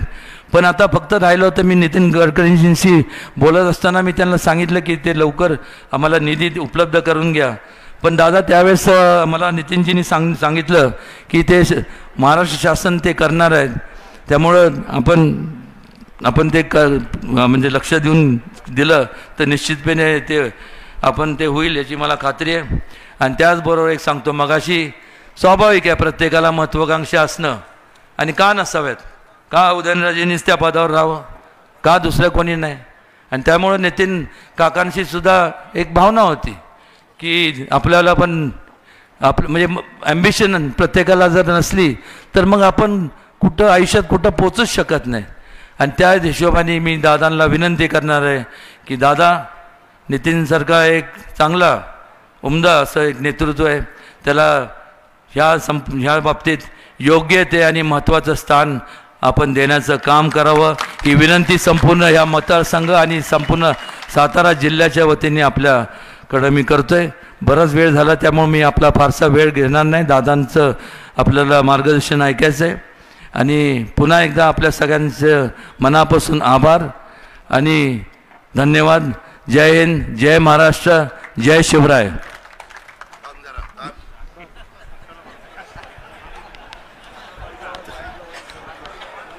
आपले महायुतीचे उमेदवार श्रीमंत छत्रपती उदयनराजे भोसले, विधिमंडळातील माझे सहकारी मकरंदाबा पाटील, तसंच देवायनताई परांदे, धैर्यशील कदम, नितीन काका पाटील, शशिकांत पिसाळ, प्रतापराव पवार, बकाजीराव पाटील, नितीन बरगुडे पाटील, अशोक बापू गायकवाड, संजय बाबा गायकवाड, उदयन कबुले, राजू शेठ राजपुरे, शामराव गाढवे, प्रमोद शिंदे, बापूराव सकपाळ, दत्तानाना ढमाळ, राजेंद्र लवंगारे, सीमाताई जाधव, शारदाताई जाधव, स्मिताताई देशमुख, मंगेश धुमाळ, सुनील काटकर, किरण साबळे पाटील, सचिन साळुंके, अनेक माझ्या वाई, महाबळेश्वर, खंडाळा ह्या परिसरातून आलेले महायुतीच्या मध्ये सामील झालेले विविध राजकीय पक्षांचे सर्व आजी माजी सन्माननीय पदाधिकारी, माझ्या शहरातील जमलेले प्रतिष्ठित नागरिक, माझ्या वाई, खंडाळा, महाबळेश्वर विधानसभा मतदारसंघाच्या कानाकोपऱ्यातून आलेले माझे सगळे मतदार बंधू भगिनी, पत्रकार मित्र आणि तरुण मित्रांनो, मित्रांनो, वेळ बराच झालेला आहे, दुपारचं ऊन आहे, 40 टेम्परेचर आहे. त्यामध्ये काल सांगितलं अजून 24 तास नाही झाले आणि तुम्ही इतक्या मोठ्या संख्येने आज मकरंदाबाईंच्या आग्रहाखातर मकरंदाबाईंच्या विनंतीला मान देऊन इथं मोठ्या संख्येने उपस्थित राहिला त्याबद्दल मी आपल्या सर्वांचं मनापासून स्वागत करतो, सर्वांना मनापासून धन्यवाद देखील देतो. मित्रांनो, निवडणुका येतात जातात, सर्वसामान्य माणूस असा म्हणतो की आम्हाला काय त्याच्यात फरक पडतो. यावेळेस देशामध्ये लोकसभेच्या निवडणुका चालू आहेत. पहिला टप्पा झाला, दुसरा टप्पा झाला, आपला तिसरा टप्पा उद्याच्या 7 तारखेला आहे. सकाळी 7 ते संध्याकाळी 6 मतदान आहे. मधल्या काळामध्ये मकरंदाबाईच्या घरामध्ये एक लग्न होतं. मला वाटलं होतं की आधी लग्न कोंडाण्याचं मग रायबाचं, पण आम्ही आधी रायबाचं केलं, आता कोंडाण्याच्या लग्नाला निघालोय. जरा आता बदल केलाय, तो इतिहास वेगळा, आता आमचा इतिहास असा सुरू झालाय. हरकत नाही, आपण सगळे आनंदाने तिथं उपस्थित राहिलो. वधूवरांना शुभाशीर्वाद दिलेले आहेत. त्यांचं वैवाहिक जीवन सुखाचं, समृद्धीचं, आनंदाचं, भरभराटीचं जावं अशा प्रकारे परमेश्वराची प्रार्थना देखील केलेली. प्रत्येकाचं चांगलं व्हावं. खरं तर आमचे एकनाथराव शिंदे सांगतात की हे सर्वसामान्यांचं सरकार आहे, हे तुमचं आमचं सरकार आहे. मी देवेंद्रजी आणि एकनाथराव ही कामं करत असताना माझाही हाच प्रयत्न आहे. मला माझ्या पहिल्यांदाच राजकीय जीवनामध्ये कॅबिनेट मंत्रिपदाची शपथ मला घ्यावी लागली आणि त्याच्यानंतर पहिलं पालकमंत्रीपद ह्या जिल्ह्याचं मला मिळालं. आणि हा जिल्हा स्वर्गीय यशवंतराव चव्हाण साहेबांचा जिल्हा आहे. अतिशय प्रेमळ असे कार्यकर्ते, जीवाला जीव देणारे कार्यकर्ते, ह्याचा अनुभव मी त्या 99 ते 2004 सालामध्ये घेतला. त्याच्यामुळे अनेक वेगवेगळ्या भागामध्ये ओळखी झाल्या. वेगवेगळ्या भागामध्ये काय आणलं पाहिजे, कसं केलं पाहिजे, कसा निधी दिला पाहिजे. परवाच 1 मे झालेलं आहे. संयुक्त महाराष्ट्राचा मंगल कलश 1 मेला आणून 64 वर्ष पूर्ण झाली. त्यावेळेस यशवंतराव चव्हाण साहेब हे काय कर्तबगार नेता आहे हे देशाला कळलं, जगाला कळले, महाराष्ट्राला कळले. आज मी जो राजकीय निर्णय घेतलेला आहे, मी अनेक चव्हाण साहेबांची पुस्तकं वाचलीत. चव्हाण साहेबांनी पण सांगितलं, चव्हाण साहेबांच्यावर पण काही राजकीय संकट आली, चढ उतार आले, त्याचे तुम्ही आम्ही साक्षीदार आहेत. परंतु त्यांनी त्याच्यामध्ये लिहिलंय, तुम्हाला शेवटचा माणूस आहे, बहुजन समाजाला खऱ्या अर्थाने मदत करायची असेल तर तुम्हाला सरकारमध्ये जाऊनच ती मदत करावी लागते. आज मी काही ताम्रपट घेऊन जन्माला आलेलो नाहीये, मी सत्तेला हपापलेला माणूस नाहीये. पण चव्हाण साहेबांचा विचार, चव्हाण साहेबांचे आज जो दाखवलेला रस्ता आहे, मी ह्यावेळेस जो राष्ट्रवादी काँग्रेस पक्षाचा जाहीरनामा दिलाय त्याच्यामध्ये स्वर्गीय यशवंतराव चव्हाण साहेबांना भारतरत्न मिळालं पाहिजे अशा प्रकारची आपण मागणी केली. ठीक आहे, उशीर झाला, परंतु अनेक मोठ्यांना स्वर्गवासी झाल्यानंतर देखील तशा पद्धतीनं पुरस्कार मिळालेले आहेत. त्याच्यानंतरच्या काळामध्ये चव्हाण साहेबांच्या बरोबर काम करणारे, त्यामध्ये किसनवीर आबा असतील, त्याच्यानंतरच्या काळामध्ये काम करणारे लक्ष्मणराव तात्या पाटील असतील, मदनराव पिसाळ असतील, आम्ही ज्यांना जिल्हा परिषदेमध्ये कामाची संधी दिली ते आपल्या सगळ्यांचे सहकारी, त्या संदर्भामध्ये बाळासाहेब भिलारे असतील, अशा वेगवेगळ्यांची आठवण येते. मी त्यांना सगळ्यांना भावपूर्ण श्रद्धांजली अर्पण करतो. काळाच्या नियतीच्या पुढं तुमचं माझं काही चालत नाही. येणाऱ्या प्रसंगाला सामोरं जावं लागतं, बाकीच्यांना सावरावं लागतं आणि त्याच्यातनं आपल्या परिसराला पुढं घेऊन जावं लागतं. आज मकरंदाबा आणि त्यांच्या सर्व सहकाऱ्यांना दिवस कमी मिळालेले आहेत. त्या कमी दिवसामध्ये 24 तास काम करून आपल्याला 7 तारखेला जे मतदान आहे ते महायुतीचे उमेदवार श्रीमंत उदयनराजे भोसले, ह्याच्या छत्रपती उदयनराजे भोसले हे सातारच्या गादीचे वारस आहेत. आज देखील युगपुरुष छत्रपती शिवाजी महाराजांच्या बद्दल आपण अनेक जण, अनेक राजकीय पक्ष वेगवेगळ्या पद्धतीनं त्यांचं नाव घेतो, त्यांच्या पुढे नतमस्तक होतो, त्यांचा आदर्श डोळ्यासमोर ठेवतो.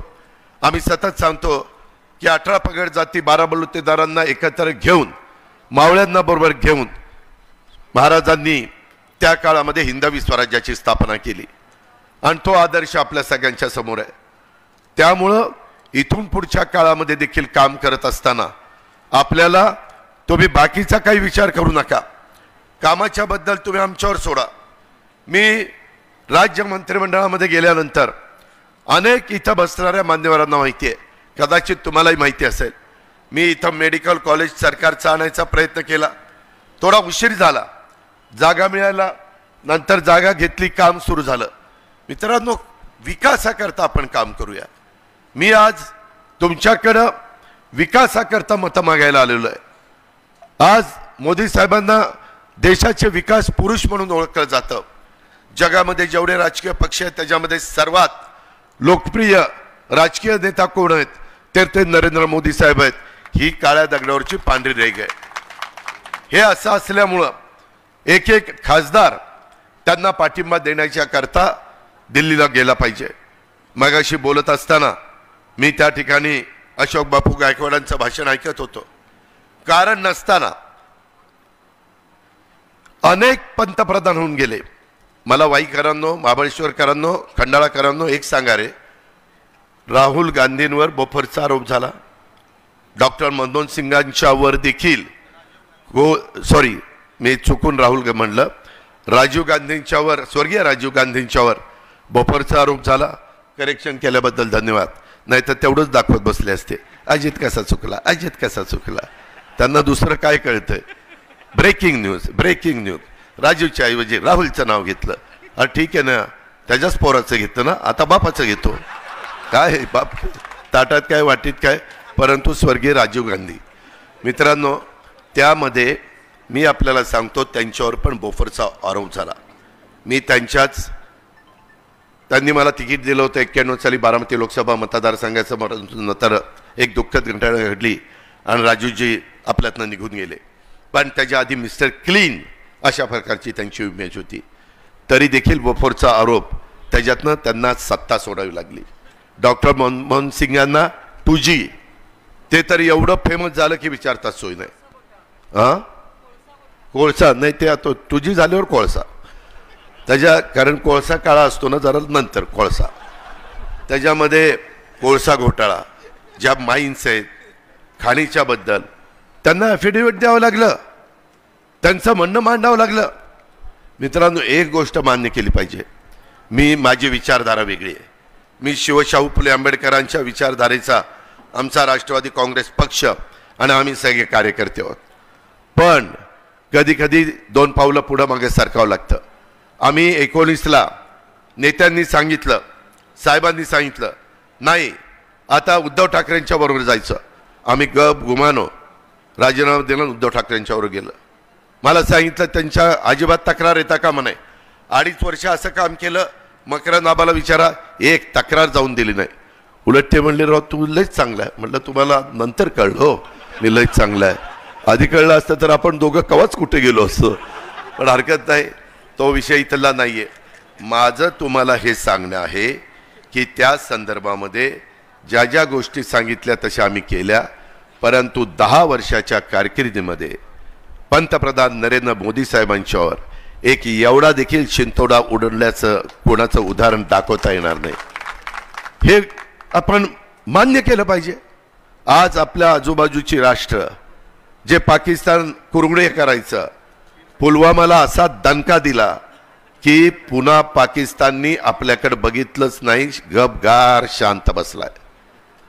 ज्यावेळेस आमचे मुलं मुली भारतातली शिकायला युक्रेनला गेली होती, बऱ्याच जणांना युक्रेन माहिती नसेल, रशियाच्या जवळ आहे, आणि रशिया आणि युक्रेनचं युद्ध सुरू झालं. पुतिन रशियाचा मेन माणूस, आणि ते युद्ध सुरू झाल्यावर आम्हाला महाराष्ट्रामध्ये फोन यायला लागले, आमची मुलं तिथं, मुली तिथं डॉक्टरच्या शिक्षणाकरता गेल्यात, देशातली गेलीत. आम्ही नंतर पंतप्रधानांशी संपर्क साधला. पंतप्रधानांनी सांगितलं काळजी करू नका. अरे मित्रांनो, तुम्ही शाट पडाल. युक्रेनचं युद्ध थांबवण्याच्या करता पुतिनला फोन लावला, कुणी? मोदी साहेबांनी. आणि पुतिनला सांगितलं माझी मुलं मुली भारतातली तिथं आहेत, तेवढ्या काळापुरतं युद्ध थांबवा. युद्ध थांबलं आणि स्पेशल विमानं घालून पाठवून सगळ्यांना सुरक्षित त्यांच्या जागी पोहोचवलं. हे येड्या गाबाळाचं काम नाही. त्याला दमदार नेता, धडाकेबाज नेता लागतो, तर ते होत असतं. गेल्या 10 वर्षामध्ये तुम्ही इंटरनॅशनल दर्जाचे विमानतळ म्हणू नका, टर्मिनल म्हणू नका, वेगवेगळ्या प्रकारचे पोर्ट म्हणू नका, नॅशनल हायवे म्हणू नका, ज्या काही गोष्टी जशा railway, Vande Bharat train, bullet train, वेगवेगळ्या प्रकारचे मेट्रो, करोडो रुपये. माझ्या पुण्यामध्ये आम्ही 16,000 कोटी रुपये आणले नदी सुधार कार्यक्रमाला पैसा.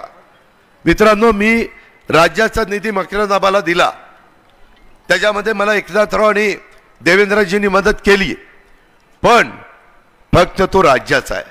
जर त्याला जोड देशाच्या निधीची मिळाली तर आपला परिसर कुठल्या कुठं जाईल. त्याकरता आपल्याला केंद्राचा निधी आणायचा आहे, आणि केंद्राचा निधी आणण्याच्या करता केंद्रात ज्या मोदी साहेबांचं सरकार येणार आहे त्यांच्या विचाराचा खासदार गेला पाहिजे. म्हणून माझी विनंती आहे की तुमच्या इथं नेहमी तुम्ही घड्याळ त्या ठिकाणी चालवण्याचा प्रयत्न केला. राष्ट्रवादी काँग्रेस पक्षाची स्थापना झाल्यापासून सर्व निवडणुकीमध्ये तुम्ही घड्याळाचा खासदार निवडून दिला. ह्यावेळेस तुमच्या कार्यकर्त्यांच्या, माझ्या पक्षाच्या सहकाऱ्यांच्या मनामध्ये ती गोष्ट येणं काही चुकीचं नाही आहे. पण मी हे असल्या उन्हामध्ये तुम्हाला सांगतो, तुम्ही काळजी करू नका. मगाशी नितीन काकाचं नाव मकरंदाबांनी घेतलं, उमेदवारांनी घेतलं. तुमच्याही मनामध्ये, तुमच्या मनामध्ये जे ते मला समजतं. तुम्ही आपला महायुतीचा उमेदवार माझ्या वाई, महाबळेश्वर, खंडाळा ह्याच्यामध्ये चांगल्या मताने, लाख मताचं मताधिक्य द्या. कारण आता समोर कुणी नाहीच आहे ना. जे आहेत तेही कमळाचं काम करतात, ज्याचं आपलं जमत नाही तेही कमळाचंच काम करतात, आणि आपणही ते करायचं आहे. तुम्ही काळजी करू नका, तुम्ही ते काम करून दाखवा. मी 9 जूनमध्ये नितीन काकाला खासदार केला तर पवाराची औलाद सांगायचो नाही. माझ्यावर सोपला. तुम्ही फक्त माझं ऐका, त्याच्यामध्ये बदल होता कामा नये. मित्रांनो, शेवटी कुणाला कशी ताकद द्यायची ते मला चांगलं कळतं. तुम्हाला आज मी सांगतो, ज्या दिवशी 2 जुलैला शपथविधी होता, एका माझ्याच तिथं छोटी खोली होती, मी बसलोय, आबा बसलाय, तिथं नितीन काका बसलाय. मी आबाला म्हणतोय, चल शपथविधीला, चल शपथविधीला. अरे तू माझा पाहुणा आहे, माझी बहीण तुला दिलेली आहे, तिचं तरी ऐक.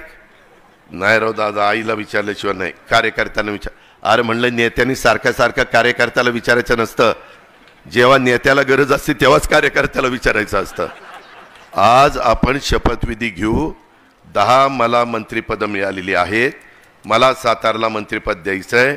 मागं मला देता आलं नाही, त्यावेळेस साहेबांनी उत्तर कराडला दिलं, ती भर मला भरून काढायची. नितीन काका म्हणला, दादा म्हणतोय ती खरंय, आबा ऐक, आबा ऐक. कशाचा आबा ऐकतोय? मला तर वाटलं नितीन काकालाच येऊन शपथविधी घ्यावा. नाहीतर शपथविधी घेतला तर 6 महिने राहता येतं, त्याला काही लगेच आमदार व्हावं लागत नाही. आणि मग परत ह्याला कळलं असतं तर मग नितीनला सांगितलं असतं, आता ते राजीनामा, आणि आबा घे आता शपथ. पण जाऊ दे म्हणलं, उगीच काहीतरी वेगळं दिसे. त्यावेळेस त्यांनी माझं ऐकलं नाही. आता मी आपल्याला सांगतो, वाईकरांनो, खंडाळाकरांनो, महाबळेश्वरकरांनो, तुम्हाला एकही काही न करता मी तुम्हाला एक जोडीला खासदार देतोय. उद्याच्याला उदयनराजे आपली कामं करतीलच, परंतु उदयनराजेंच्या व्यापातनं जर काही वेळ लागला तर नितीन काका आहे ना, काका चल घे काम कर, सारखं काकाच्या मागं भुंगा लावायचा. आणि त्याच्यात मी पण आहे, देवेंद्र पण आहे, एकनाथराव शिंदे आहे. राज्याच्या बाबतीतली मदत आम्ही करू, पण तुम्ही उद्याच्या काळामध्ये महायुतीचा उमेदवार निवडून दिला पाहिजे. मगाशी मकरंदाबांनी पण सांगितलं, मी पण ते तुम्हाला सांगतोय, तुम्ही तुमचं काम करा, आम्ही आमचं काम करू. शेवटी आपण साधू संत नाही, नुसतं विचार ऐकायचे आणि त्या पद्धतीनं त्या रस्त्याने जाण्याचा प्रयत्न करायचा. त्यांचे विचार साधू संतांचे तर उत्तमच आहे, वारकरी संप्रदायाच्या बद्दल आपल्याला सगळ्यांना आदरच आहे, त्यांच्या पुढे आपण नतमस्तकच होतो. पण जे जे काही प्रश्न उद्याच्याला महाबळेश्वर असेल, खंडाळा असेल, वाई असेल, इथं काही निधी पाहिजे असेल, मगाशी आबांनी तर त्याचे आकडे सांगितलेलेच आहे, परंतु मधी श्री क्षेत्र महाबळेश्वर आबा आपण कितीदा प्लॅन घेऊन बसलो, 4-5 वेळेला, आणि मग आम्ही आपले एकनाथराव शिंदेची कमिटी त्यांच्या पुढे नेला. शिंदे साहेबांना पण आवडला, म्हणले चला मंजूर, आणि ते मंजुरी आपण दिले. 5 नद्या उगम पावलेत ना, का 7 नद्या किती उगम पावलेत तिथं? 5 नद्या उगम पावल्यात. एवढं चांगलं करतो की लोक वेण्णा लेकला जातात, महाबळेश्वरमध्ये फिरतात, पण आल्यानंतर पर्यटक म्हणला पाहिजे चला आपण श्री क्षेत्र महाबळेश्वरच्या दर्शनाला जाऊ. एवढा सुंदर प्लॅन केलेला आहे. त्याच्यामध्ये प्रतापगडचं काम मध्ये आपण हातामध्ये घेतलंय, किल्ले गड ह्याचं संवर्धनाचं काम आपण हातामध्ये घेतलंय. स्कुबा ड्रायव्हिंग ह्याचा उपयोग तुमच्या माझ्या परिसरामध्ये सातारा जिल्ह्यात येणाऱ्या पर्यटकांना त्या ठिकाणी होणार आहे. पर्यटनाला चालना देण्याचं काम आपल्याला करायचं आहे. मध्ये आपलं सैनिकी स्कूल, मला अनेक जण सांगायचे दादा चांगले लोक तिथं शिकलेत, त्याला मदत करा. 400 कोटी रुपयाची मदत केली. तुम्ही काळजी करू नका. तुम्ही ज्या पद्धतीनं स्वर्गीय यशवंतराव चव्हाण साहेबांचा वारसा पुढं आम्ही घेऊन चाललेलो आहे. आम्हाला काहींनी सांगितलं तोच राष्ट्रवादी काँग्रेस पक्ष, तोच झेंडा, तेच चिन्ह, परंतु ते वापरायचं नाही. आमचा फोटो, आम्ही गप्प बसलो. ते आपलं दैवत आहे, परंतु मी कोर्टात जाईल, आम्ही काही म्हणलो नाही. मी त्याच्याऐवजी ठरवलं की ठीक आहे, कोर्ट ते कोर्ट आहे, आपण चव्हाण साहेबांचा फोटो लावू. आता सगळीकडे राष्ट्रवादी काँग्रेस पार्टीच्या बॅनरवर चव्हाण साहेबांचे फोटो असतात.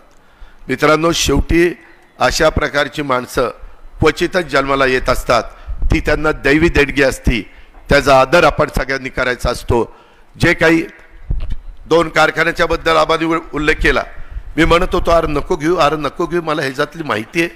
अरे लय जोरात म्हणजे कामाचं म्हणजे खेळखंडोबाच आहे. ते थोडेसे केस राहिले ती जातील, म्हणलं एक टाळक्यावर केस राहायचा नाही, दोघंही आपण सारखेच होऊ, असं आपली परिस्थिती होईल. पण काही बाबांनी ऐकलं नाही. तुमच्या रेट्या पुढं बाबांनी ते कारखाने घेतले. आता ते मागं त्याच्यातनं मार्ग काढण्याच्या करता आम्ही NCDC पुढे गेलेलो आहे. त्याला राज्य सरकारने मान्यता दिलेली आहे. त्याच्यामध्ये अमित शाह साहेब म्हणाले की त्याच्यात काळजी करू नका, मी तुम्हाला मदत करतो. आज केंद्राचं सरकार चांगल्या कामाला मदत करत असतं. त्याचा पुरेपूर फायदा आपल्याला महाराष्ट्राला उचलायचा आहे, माझ्या सातारा जिल्ह्याला उचलायचा आहे, माझ्या वाई खंडाळा महाबळेश्वरला उचलायचा आहे. आज हे सगळं होत असताना कराड उत्तर, कराड दक्षिण, कोरेगाव, पाटण, सातारा, जावली, माझी आज शिवेंद्रबाबा इथं नाही आहेत, पण श्रीमंत छत्रपती उदयनराजे तुम्हाला माझी विनंती आहे की सातारा जावलीमध्ये मी ज्या वेळेस उभा राहतो त्यावेळेस माझ्या स्वतःच्या मतदारसंघात मी 1,68,000 अशा प्रकारचं लीड घेत असतो. आपल्याला जास्त नको, परंतु सातारा जावळीमधनं 1,00,000चं लीड तुम्ही आणि शिवेंद्रबाबा एकत्र असताना मिळालंच पाहिजे. त्याच्यामध्ये कुठली अडचणी यायला नको, कारण ती सातारची गादी मानाची गादी आहे, ती मराठ्यांची गादी आहे. त्याच्यामुळं आपण सगळ्यांनी त्या अँगलनी तिथं बघितलं पाहिजे. माझी तुम्हाला विनंती आहे की कोरेगावमध्ये महेश आणि बाकीचे सगळे आमदार आमचे काम करतायत. पाटणला पण शंभूराजला सांगितलंय, तुम्ही पालकमंत्री आहात, याच्या आधी तुम्ही आणि पाटणकर नेहमी तुमचं 1,000, 2,000, 5,000, 1,000, 2,000, 5,000, 700, 800 असंच चालायचं. आता पालकमंत्रीच्या काळात जसं आबाच्या इथं मोठी कामं झाली तसं पाटणच्या परिसरात शिकार कामं झाली, तिथंही लीड चांगला त्या ठिकाणी मिळाला पाहिजे. अशा पद्धतीनं आपल्याला ही निवडणूक जिंकायची आहे. काही झालं तर जिंकायचीच आहे, बाकीचं माहीत नाही. आणि ते करण्याच्या करता मी माझी जबाबदारी पार पाडीन. आबांनी तुम्हाला जबाबदारी सांगितलेली आहे. तुम्ही आबाचा शब्द अंतिम मानता, आबा माझा शब्द अंतिम मानतात, आणि ह्या पद्धतीनं आपण एकमेकाला देवाणघेवाण करू. तुम्ही काही काळजी करू नका. मगाशी आबांनी सांगितलं की काही वेगवेगळ्या पद्धतीनं हेमचे रस्ते, पाणी पुरवठ्याच्या योजना, किंवा आबा म्हणाले की बाबांनो मी सगळी कामं करायला तुमच्या पाठीशी आहे. आबा तुमच्या पाठीशी आहे, आबा मी तुझ्या पाठीशी आहे, तो काळजी करू नको. त्यामध्ये राज्य सरकारचं 6,00,000 कोटीचं बजेट माझ्या हातामध्ये असतं.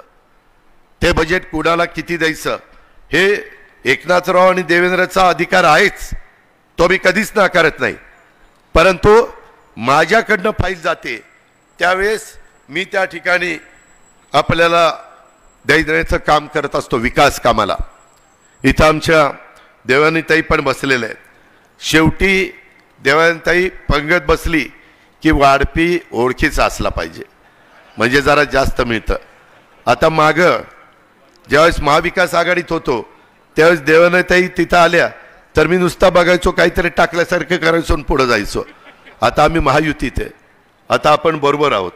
त्याच्यामुळं तुमचं ते दवाखान्याचं काम तुम्ही अनेकदा मला देवेंद्रजींना सांगितलं, तर ह्या ज्या काही गोष्टी आहेत किंवा आमच्या आबाचं असेल किंवा बाकीच्या सगळ्यांचं असेल त्यामध्ये मी निधी देण्याच्या करता कुठं कमी पडणार नाही. आचारसंहितेचा नियमाचा भंग न करता जे काही करता येणं शक्य असेल ते करण्याच्या करता मी निश्चितपणे तुम्हाला मदत करील अशा प्रकारचा विश्वास मी आजच्या सभेच्या निमित्तानं आपल्या सगळ्यांना देतो. अनेक जणांनी त्याच्या संदर्भामध्ये कारखाने पण आपण बाहेर काढू. आम्ही अनेक आजारी कारखाने मी बाहेर काढलेले आहेत.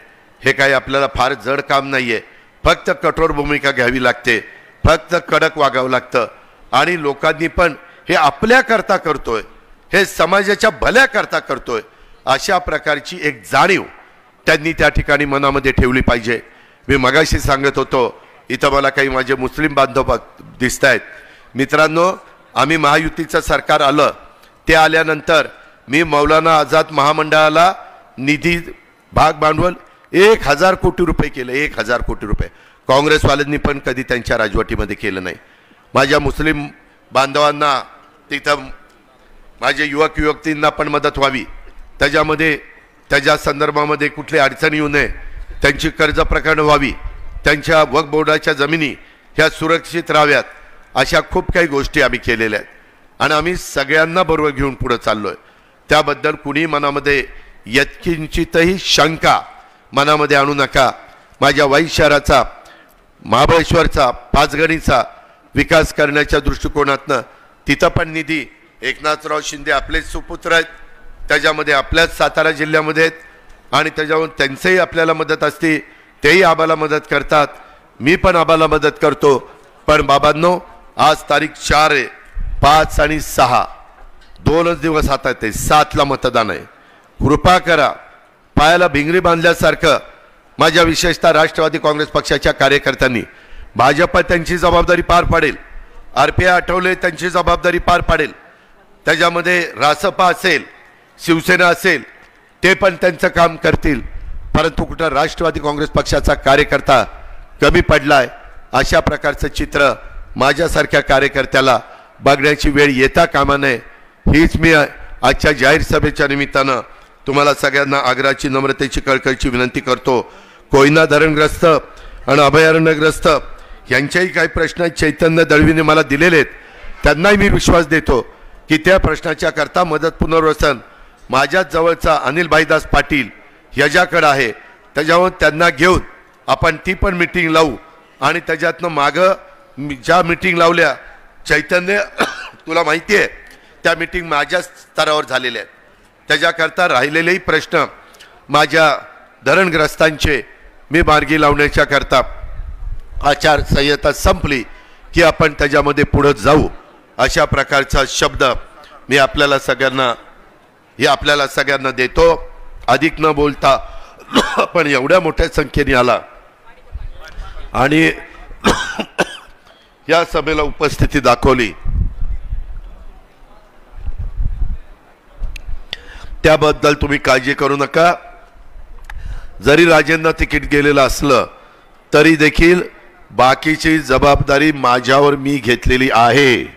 त्या संदर्भात माझ्या सगळ्या सहकाऱ्यांशी माझी चर्चा झालेली आहे. त्यामुळं तुमची सगळ्यांची कामं आणि उद्याच्याला नितीन काका खासदार राज्यसभेचा झाला की काका तू फक्त वाई, महाबळेश्वर आणि खंडाळ्याचा बघायचं नाही, सातारा जिल्ह्याचा खासदार म्हणून मी तुला करतोय. त्याच्यामुळं पायाला भिंगरी आमचा मकरंदाबा कसा तिथं बांधतो, रात्री उशिरापर्यंत लक्ष देत असतो, तशा पद्धतीनं नितीन आबा इथं राष्ट्रवादी काँग्रेस पक्षाला ताकद देण्याच्या करता तुला काम करावं लागेल हे स्पष्टपणे या निमित्तानं सांगतो। आणि पुन्हा एकदा महायुतीचे उमेदवार या नात्याने छत्रपती उदयनराजे भोसलेंच्या कमळाच्या चिन्हाच्या शेजारचं बटन दाबण्याचं काम आपण सगळ्यांनी करा आणि आपल्या वाई खंडाळा महाबळेश्वरचा सर्वांगीण विकास करण्याच्या करता तुम्ही आम्हाला साथ द्या हीच विनंती करून आपली रजा घेतो। जय हिंद जय महाराष्ट्र।